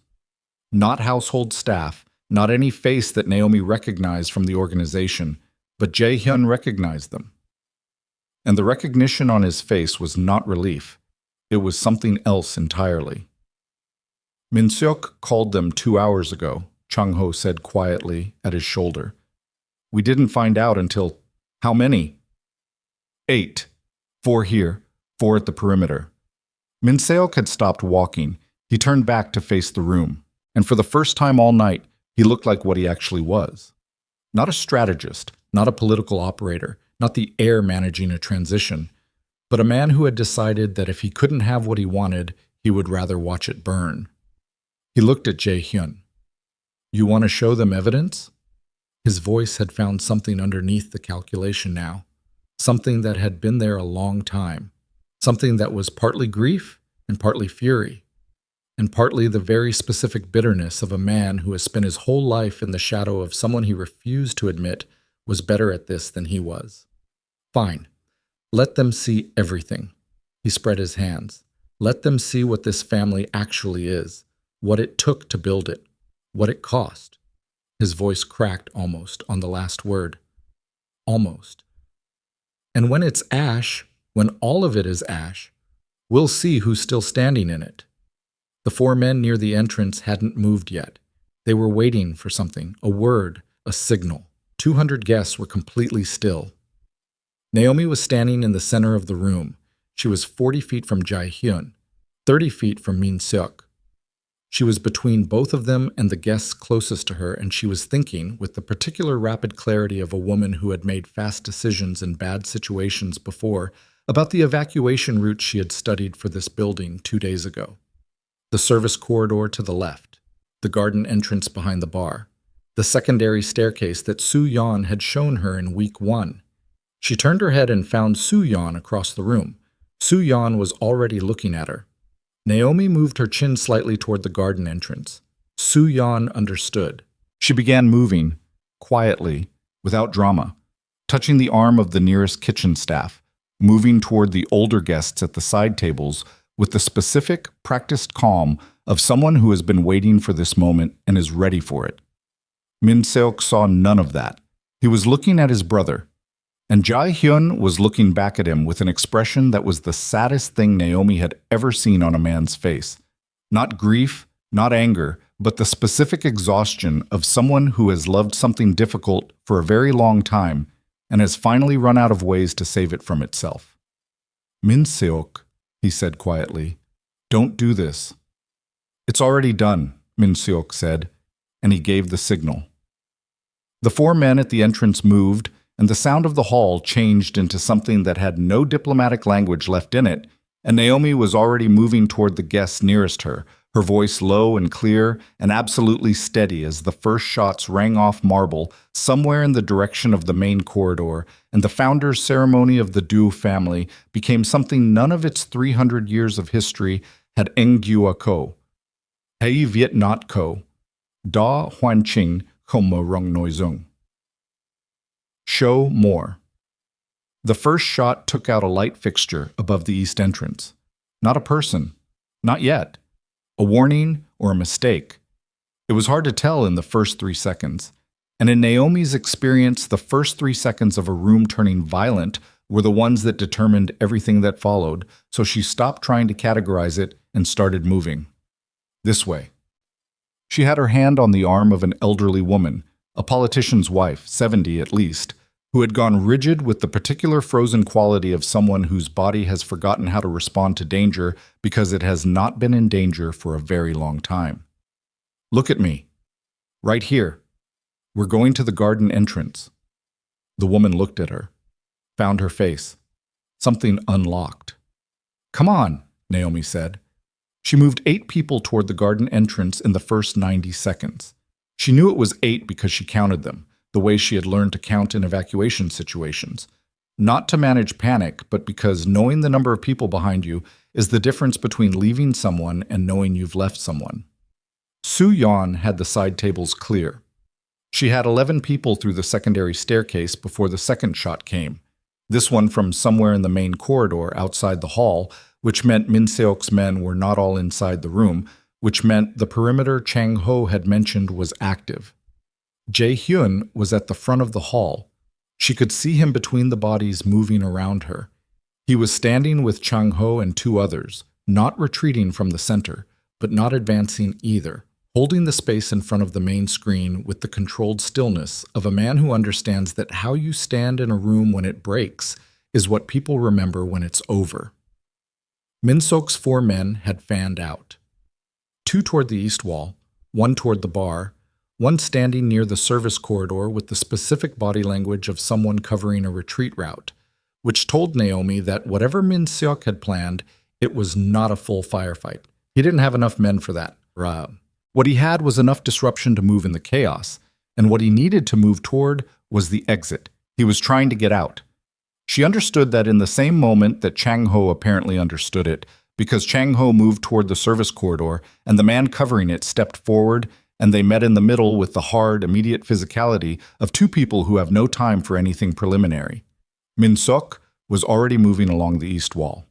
Jae-hyun saw him. He went after his brother without running, walking, fast, with the focused economy of motion of a man who is not performing any of this, who is simply doing what has to be done and is fully prepared for what it costs. He cut through the space between two overturned chairs and caught Min Seok at the entrance to the ancestral corridor, the one that connected the main hall to the shrine room at the back of the estate, the oldest part of the building, where the Du family's commemorative objects and historical records had been kept since the house was built. Naomi saw them go through the corridor entrance together. She had 7 more people to move. She moved them. By the time the hall was mostly clear, guests through the garden, through the stairs, through every exit that Su Yan and her quiet network of kitchen staff and household workers had been managing with the calm efficiency of people who had been told what was coming and had decided to be ready for it. Naomi turned and looked at the room. Overturned chairs? A broken piece of ancestral porcelain near the bar that had cost more than most people's annual salary. The screen at the front of the hall still showing Min Seok's bank transfers, the numbers glowing in the half-dark of a room that had emptied itself. She looked at the corridor entrance that Jae-hyun had disappeared through. She went after him. The ancestral corridor was long and dark and cold. The estate's oldest section didn't have the same climate control as the renovated wings, and the air in it had the specific quality of a place that has been kept at the same temperature for decades, regardless of what was happening on the other side of its walls. Old stone and old wood, and the particular smell of preserved things. She heard them before she saw them. Not words. Not yet. Physical sounds. The impact of a body against a wall. A grunt. Footsteps that were not coordinated. She came around the corner into the shrine room. It was a large room for a room that held only contained things. Display cases along 3 walls, the Du family's history arranged chronologically under glass, photographs and documents, and objects that meant nothing to anyone outside this family and everything to everyone inside it. In the center, a stone table that had been used for the family's annual memorial ritual since Jae-hyun's grandfather's time. Jae-hyun and Min Seok were on the far side of it. Min Seok had height and reach and the specific advantage of a man who has nothing left to protect, and therefore nothing left to be careful about. He was fighting with the reckless, exhausted fury of someone who stopped calculating the cost about 2 rooms ago. Jae-hyun was fighting with something harder to name. Not rage, not desperation. The kind of physical resolve that comes from a man who has made peace with what he's doing while he's doing it and is therefore not wasting any energy on resistance to it. They were not evenly matched. They were close. Naomi stood in the entrance of the shrine room and her body wanted to move, and she held it still because she understood, with the clarity of someone who has spent a long time reading rooms, that this was not a fight she could enter. Not because she couldn't. She had handled worse, physically, in worse places. But because this was the conversation that had been building between these 2 men for 22 years, since their father died and left a question about who this family was going to be, and it had to finish itself. Min Seok got a hand around Jae-hyun's collar and drove him back into one of the display cases. Glass cracked. Something inside it fell and didn't break. Too heavy to break, or too old, or both. Jae-hyun got his footing back in 2 seconds. He drove an elbow into Min Seok's ribs and pushed him off, and they separated for a moment. Both of them breathing hard, both of them bleeding. Jae-hyun from a cut above his left eye, Min Seok from his mouth, which he wiped with the back of his hand without looking at it. They looked at each other. The sound of their breathing filled the room. "You could have just let me do it," Min Seok said. He was not performing now. His voice was stripped of everything except what it actually was.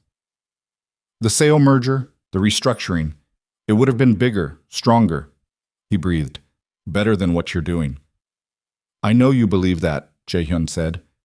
"Then why?" "Because it wasn't yours to do. Jae-hyun said.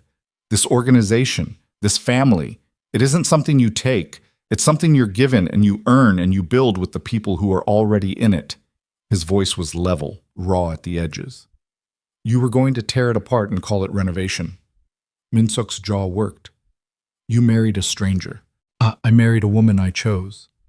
You chose someone the family didn't. I chose someone I loved, Jae-hyun said. The word landed simply, without apology, without the defensive freight that men in rooms like this usually put around that word. And you tried to destroy her because she made you feel like the structure you were planning to burn down was worth keeping. He paused. That's what this was always about. Not the merger, not the organization. You couldn't stand that I wanted to protect what we had. Min-suk looked at him. Something in his face cracked. Not broke. Cracked the way old things crack, along a line that was always there. And for one moment, one unguarded moment, he looked like the 22-year-old who had stood at their father's funeral and understood that the weight of what was coming was going to be heavier than he'd thought. Then it closed. It doesn't matter now, he said. He moved. It wasn't a fighting move. It was a reaching move, toward the stone table, toward something on it that Naomi hadn't seen in the dim light, something that Min-suk had apparently known was there and had been angling toward for the last 30 seconds. A phone. He had it in his hand, and he had a number half-dialed before Jae-hyun crossed the space between them and took his brother's wrist, and they struggled for it. 2 men and a phone and everything it represented, which was Min-suk's last remaining option, the external contact he was trying to reach, the one piece of the structure that hadn't collapsed in the hall. The phone hit the stone floor. Jae-hyun's fist connected with his brother's jaw. Min-seok went down, not unconscious, not finished. He went down the way people go down when their body has simply reached the limit of what it will do. And he sat on the floor of the shrine room with one hand on the stone table and his head down and his breathing coming in the ragged, uneven rhythm of someone who has burned through everything and arrived at the bottom of it. Jae-hyun stood over him, also breathing hard. The cut above his eye was running, and he pressed the back of his hand against it and held it there without looking away from his brother. The room was very quiet. I'm not going to kill you, Jae-hyun said. Min-suk didn't respond. I'm not, Jae-hyun said again. Not because you don't deserve consequences. You do. But killing you would make me you, and I'm not you. He lowered his hand from his eye, looked at the blood on it, looked at his brother. You're going to be handed to the people who deal with the financial crimes. Interpol has been looking at the CO network's European accounts for 8 months. The Hansen transfers give them the thread they needed. That's where you're going. Not here. Not this family. Not my hands. Min-suk looked up at him finally. His face was a damage report. The jaw, the mouth, the thing happening behind his eyes that was harder to look at than the physical parts. You think that's mercy? I think it's accurate, Jae-hyun said. You made choices. There are consequences. That's not mercy. That's just how things work. Min-seok looked at him for a long moment. Then he looked past him, at Naomi, standing in the entrance. She held his gaze. She didn't move. She didn't say anything. She simply looked at him with the expression of a woman who has been through everything he tried to put her through and is still standing in the same room with him, which was itself a kind of statement that didn't need words. He looked away first. Chang-ho appeared in the corridor behind Naomi. He took in the room. He looked at Jae-hyun. Jae-hyun nodded once. Chang-ho came forward and helped Min-suk up from the floor with the professional impersonality of a man doing a job, and Min-suk allowed it. And they went through the corridor and out of the shrine room and out of the oldest part of the estate and eventually out of a great many other things besides. Naomi waited until the sound of their footsteps was gone. Then she crossed to Jae-hyun. She looked at his eye. It was still bleeding, slower now. She took the handkerchief from his jacket pocket, where it always was, pressed and folded, a habit from his father, and she pressed it against the cut, and he let her. And they stood in the shrine room of a 300-year-old house, surrounded by the history of a family that had just broken and was going to have to figure out what it was after. Are you hurt anywhere else? She asked. My ribs, he said. How bad? Manageable. She looked at him. That means bad. It means manageable, he said. She kept the handkerchief pressed against his eye. He reached up and covered her hand with his. Neither of them said anything for a moment. Your mother, she said. He exhaled, a long, slow exhale. I know. She needs to be dealt with tonight, before she… I know, Naomi. She looked at him. He looked back. She took her hand away from his eye, and he kept the handkerchief pressed to it himself, and they walked back through the corridor together. Park Soon-hee was where Naomi expected her to be. Not gone, not fled, but seated at the head table in the now empty main hall with the specific immobility of someone who has decided that the most powerful thing left available to her is to not be seen to run. She was alone. The ancestral porcelain on the table in front of her was undisturbed. She had her hands flat on the surface, and she was looking at nothing. She looked up when they entered. She looked at Jae-hyun's eye, at his ribs, which he was holding slightly differently than usual, at Naomi beside him. Her face went through several things rapidly and settled on the thing that was most essentially her, the careful, managed affect of a woman who has decided she is not going to fall apart in front of anyone. Sit down, Jae-hyun said. She stayed seated. It wasn't compliance. It was the statement of a woman who was already seated and was not going to rearrange herself to accommodate anyone's authority. Where is your brother? With Chang-ho. She absorbed this. And the men he brought in? Handled. He sat down across from her. Naomi remained standing. Mother, I need to know what you knew. She looked at him. Not what you approved of, he said. Not what you participated in. What you knew. He paused. There's a difference, and it matters. She was quiet for a long time, long enough that the hall's ambient sounds, the distant noise of the estate being secured, the muffled sounds of guests being attended to by staff on the exterior grounds, became audible in the gap. I knew about the girl, she said finally. Her voice was different from any version of it Naomi had heard before. Stripped down, older. The Seo daughter, I knew Min Seok was discussing an alliance. She looked at the table. I didn't know the financial specifics. The Hansen account, the transfers. She paused. I told myself I didn't want to know. That's not the same as not knowing, Jae-hyun said. No, she said. It isn't. The kitchen, Naomi said. Park Soon-hee looked at her. First time tonight she had looked at her directly. Was that Min Seok's idea or yours? Naomi said. A pause. Mine, she said. Naomi held her gaze. I wanted you to leave, Park Soon-hee said. Not defensively, like a woman reading from a document that she wrote and is now accountable for. I told myself that you were the problem. That if you were gone, Min Seok's plans wouldn't matter, because Jae-hyun would find someone appropriate and the family would stabilize. She looked down at her hands. I told myself a great many things that were convenient to believe. You humiliated her in front of her household, Jae-hyun said. His voice was quiet. That was the most dangerous version of his voice. In her own home. You put her in a uniform and sat her in a corner and you let her cry. Park Soon-hee said nothing. You did that to my wife, he said. Yes, she said. The words sat in the room. Naomi looked at Park Soon-hee, at this small, formidable woman who had been prepared to destroy her, who had organized humiliation with the precision of someone who had been doing this kind of thing for a very long time and had never had to account for it before. She looked at her, and she felt several things, none of which were simple. She was not going to forgive her tonight. That was honest, and she knew it. Forgiveness, where it came at all, came slowly and privately and on its own schedule, and she wasn't going to perform it for the room. But she was also not going to let hatred of this woman be the thing that shaped what came next. Because she had seen, over the last 3 weeks, what it looked like when people let contempt become the organizing principle of their decisions. She had watched it build the Hansen account and fabricate a theft and put 4 men with guns in a room full of innocent people. She was not going to let it build anything in her. You're going to step back from the organization, she said. Her voice was even. Completely. Not quietly. Formally, documented permanently.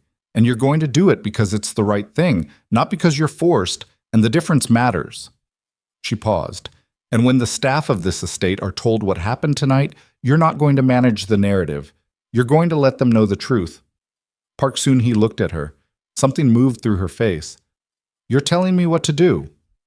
Yes, Naomi said. A silence. You have some nerve, Park Soon-hee said.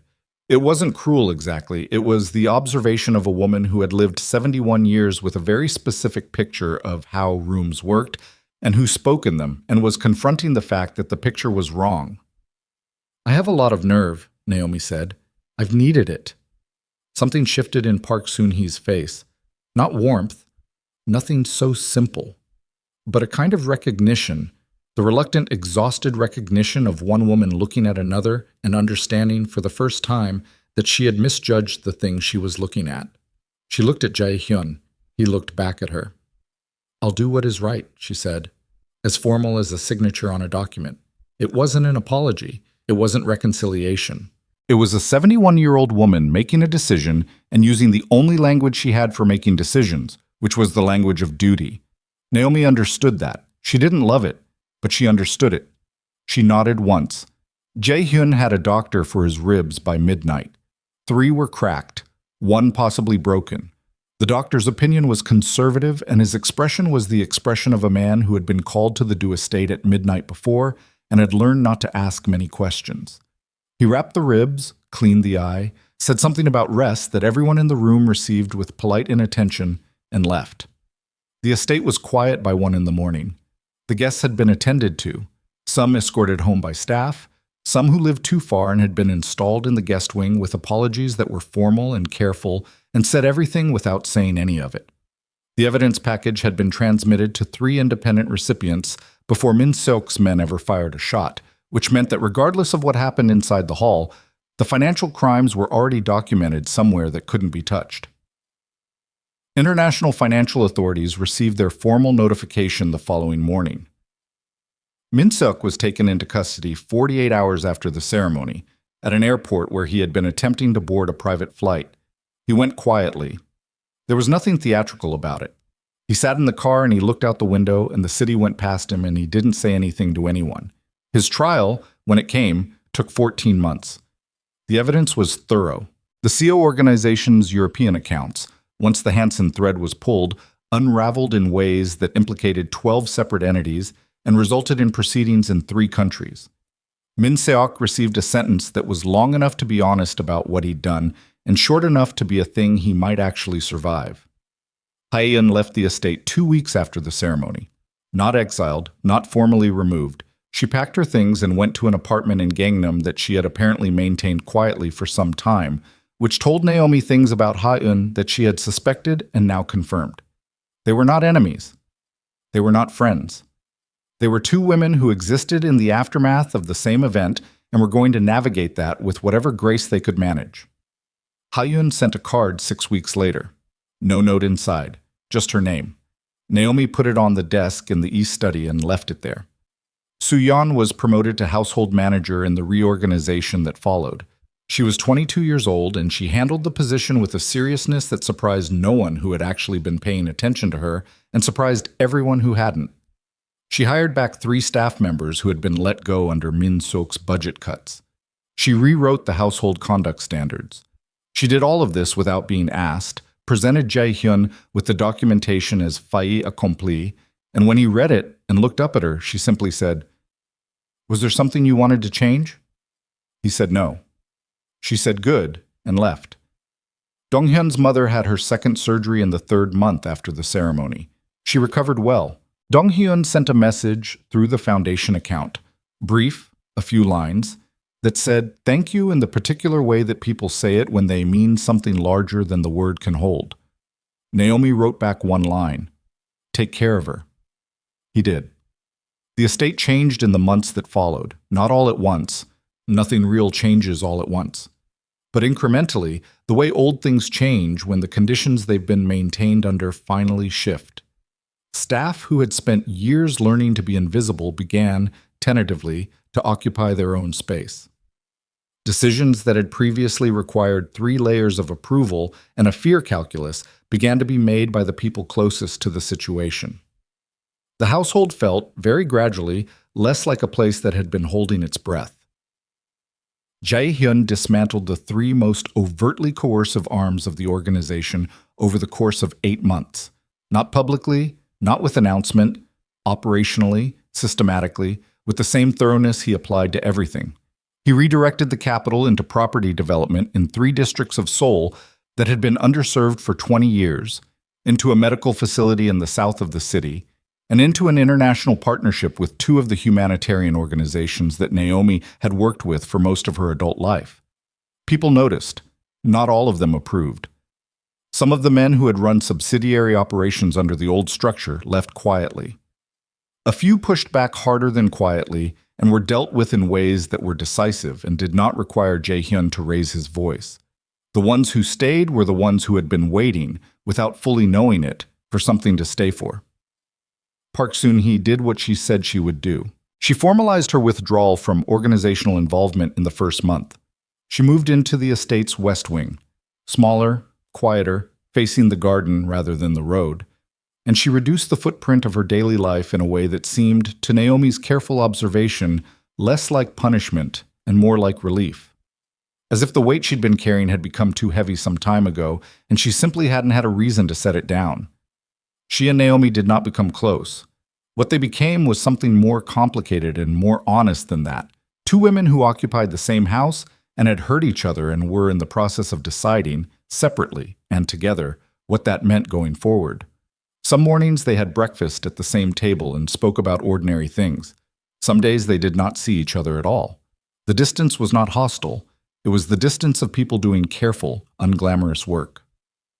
There was one morning, in the 5th month, when Naomi came into the small east garden and found Park Soon-hee already there, seated on the bench near the section of plants that Mr. An had been salvaging since before all of this happened. They were alive. More than alive. They had come through the winter unexpectedly well and were doing the quiet, determined work of plants that have found conditions they can work with. Park Soon-hee was looking at them. Naomi sat down on the other end of the bench. Neither of them said anything for a while. Then Park Soon-hee said, without looking at her, "I made you cry." Naomi was quiet. "In the kitchen," she said. "I made you cry, and I watched it, and I felt—" She stopped. "I felt that I had accomplished something." Naomi looked at the plants. "I was wrong about what that meant," Park Soon-hee said, "about what it said about me." A pause. The garden sounds around them. "I am not a woman who has been wrong about many things. I don't know how to—" She stopped again. "I don't know the language for this." "I know," Naomi said. They sat there for a while longer, not resolved, not repaired, but present, in the same space, which was a beginning of something that didn't have a name yet and didn't need one. The charitable dining hall opened in the 8th month. It occupied the kitchen where Naomi had once eaten alone in a uniform that wasn't hers, though you wouldn't have recognized it. It had been rebuilt from the ground up, the walls open to let in light. The long institutional counter replaced with something that felt less like a facility and more like a place where people actually wanted to be. It fed 300 families a week out of the Dew Estate's resources, managed by a team of 12, 3 of whom were former estate staff who had volunteered for it. The opening was not a formal event. No guests, no program, no speeches, just the first families coming in and the food being served and the sounds of people eating and the ordinary human noise of hunger being addressed. Naomi stood in the back and watched. She was not the kind of person who made speeches.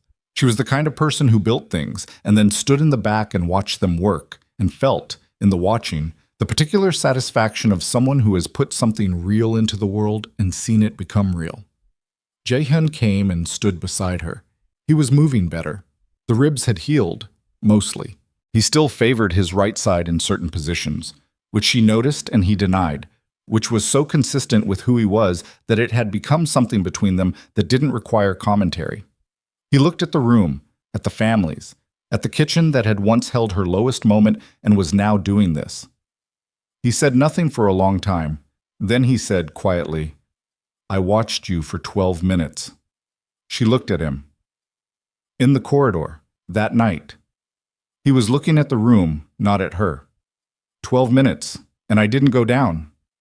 You made the right call, she said. I know. A pause.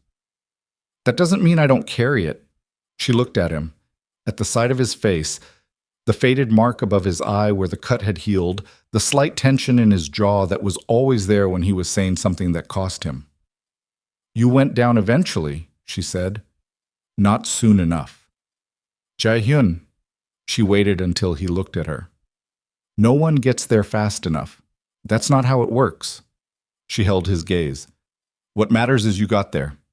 He looked at her for a long moment. Then he reached under the table, so they were standing against the back wall, near a narrow counter, and he took her hand. Not dramatically. Not with any announcement.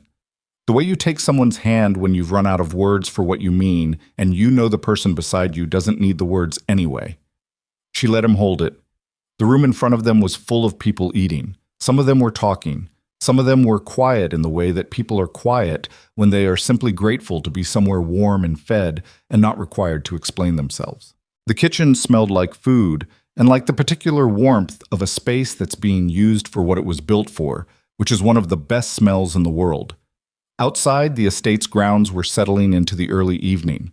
Mr. On's garden was doing well.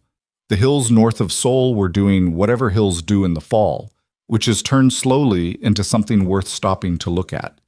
Naomi stood in the kitchen that had once broken her and looked at what it had become. She was tired.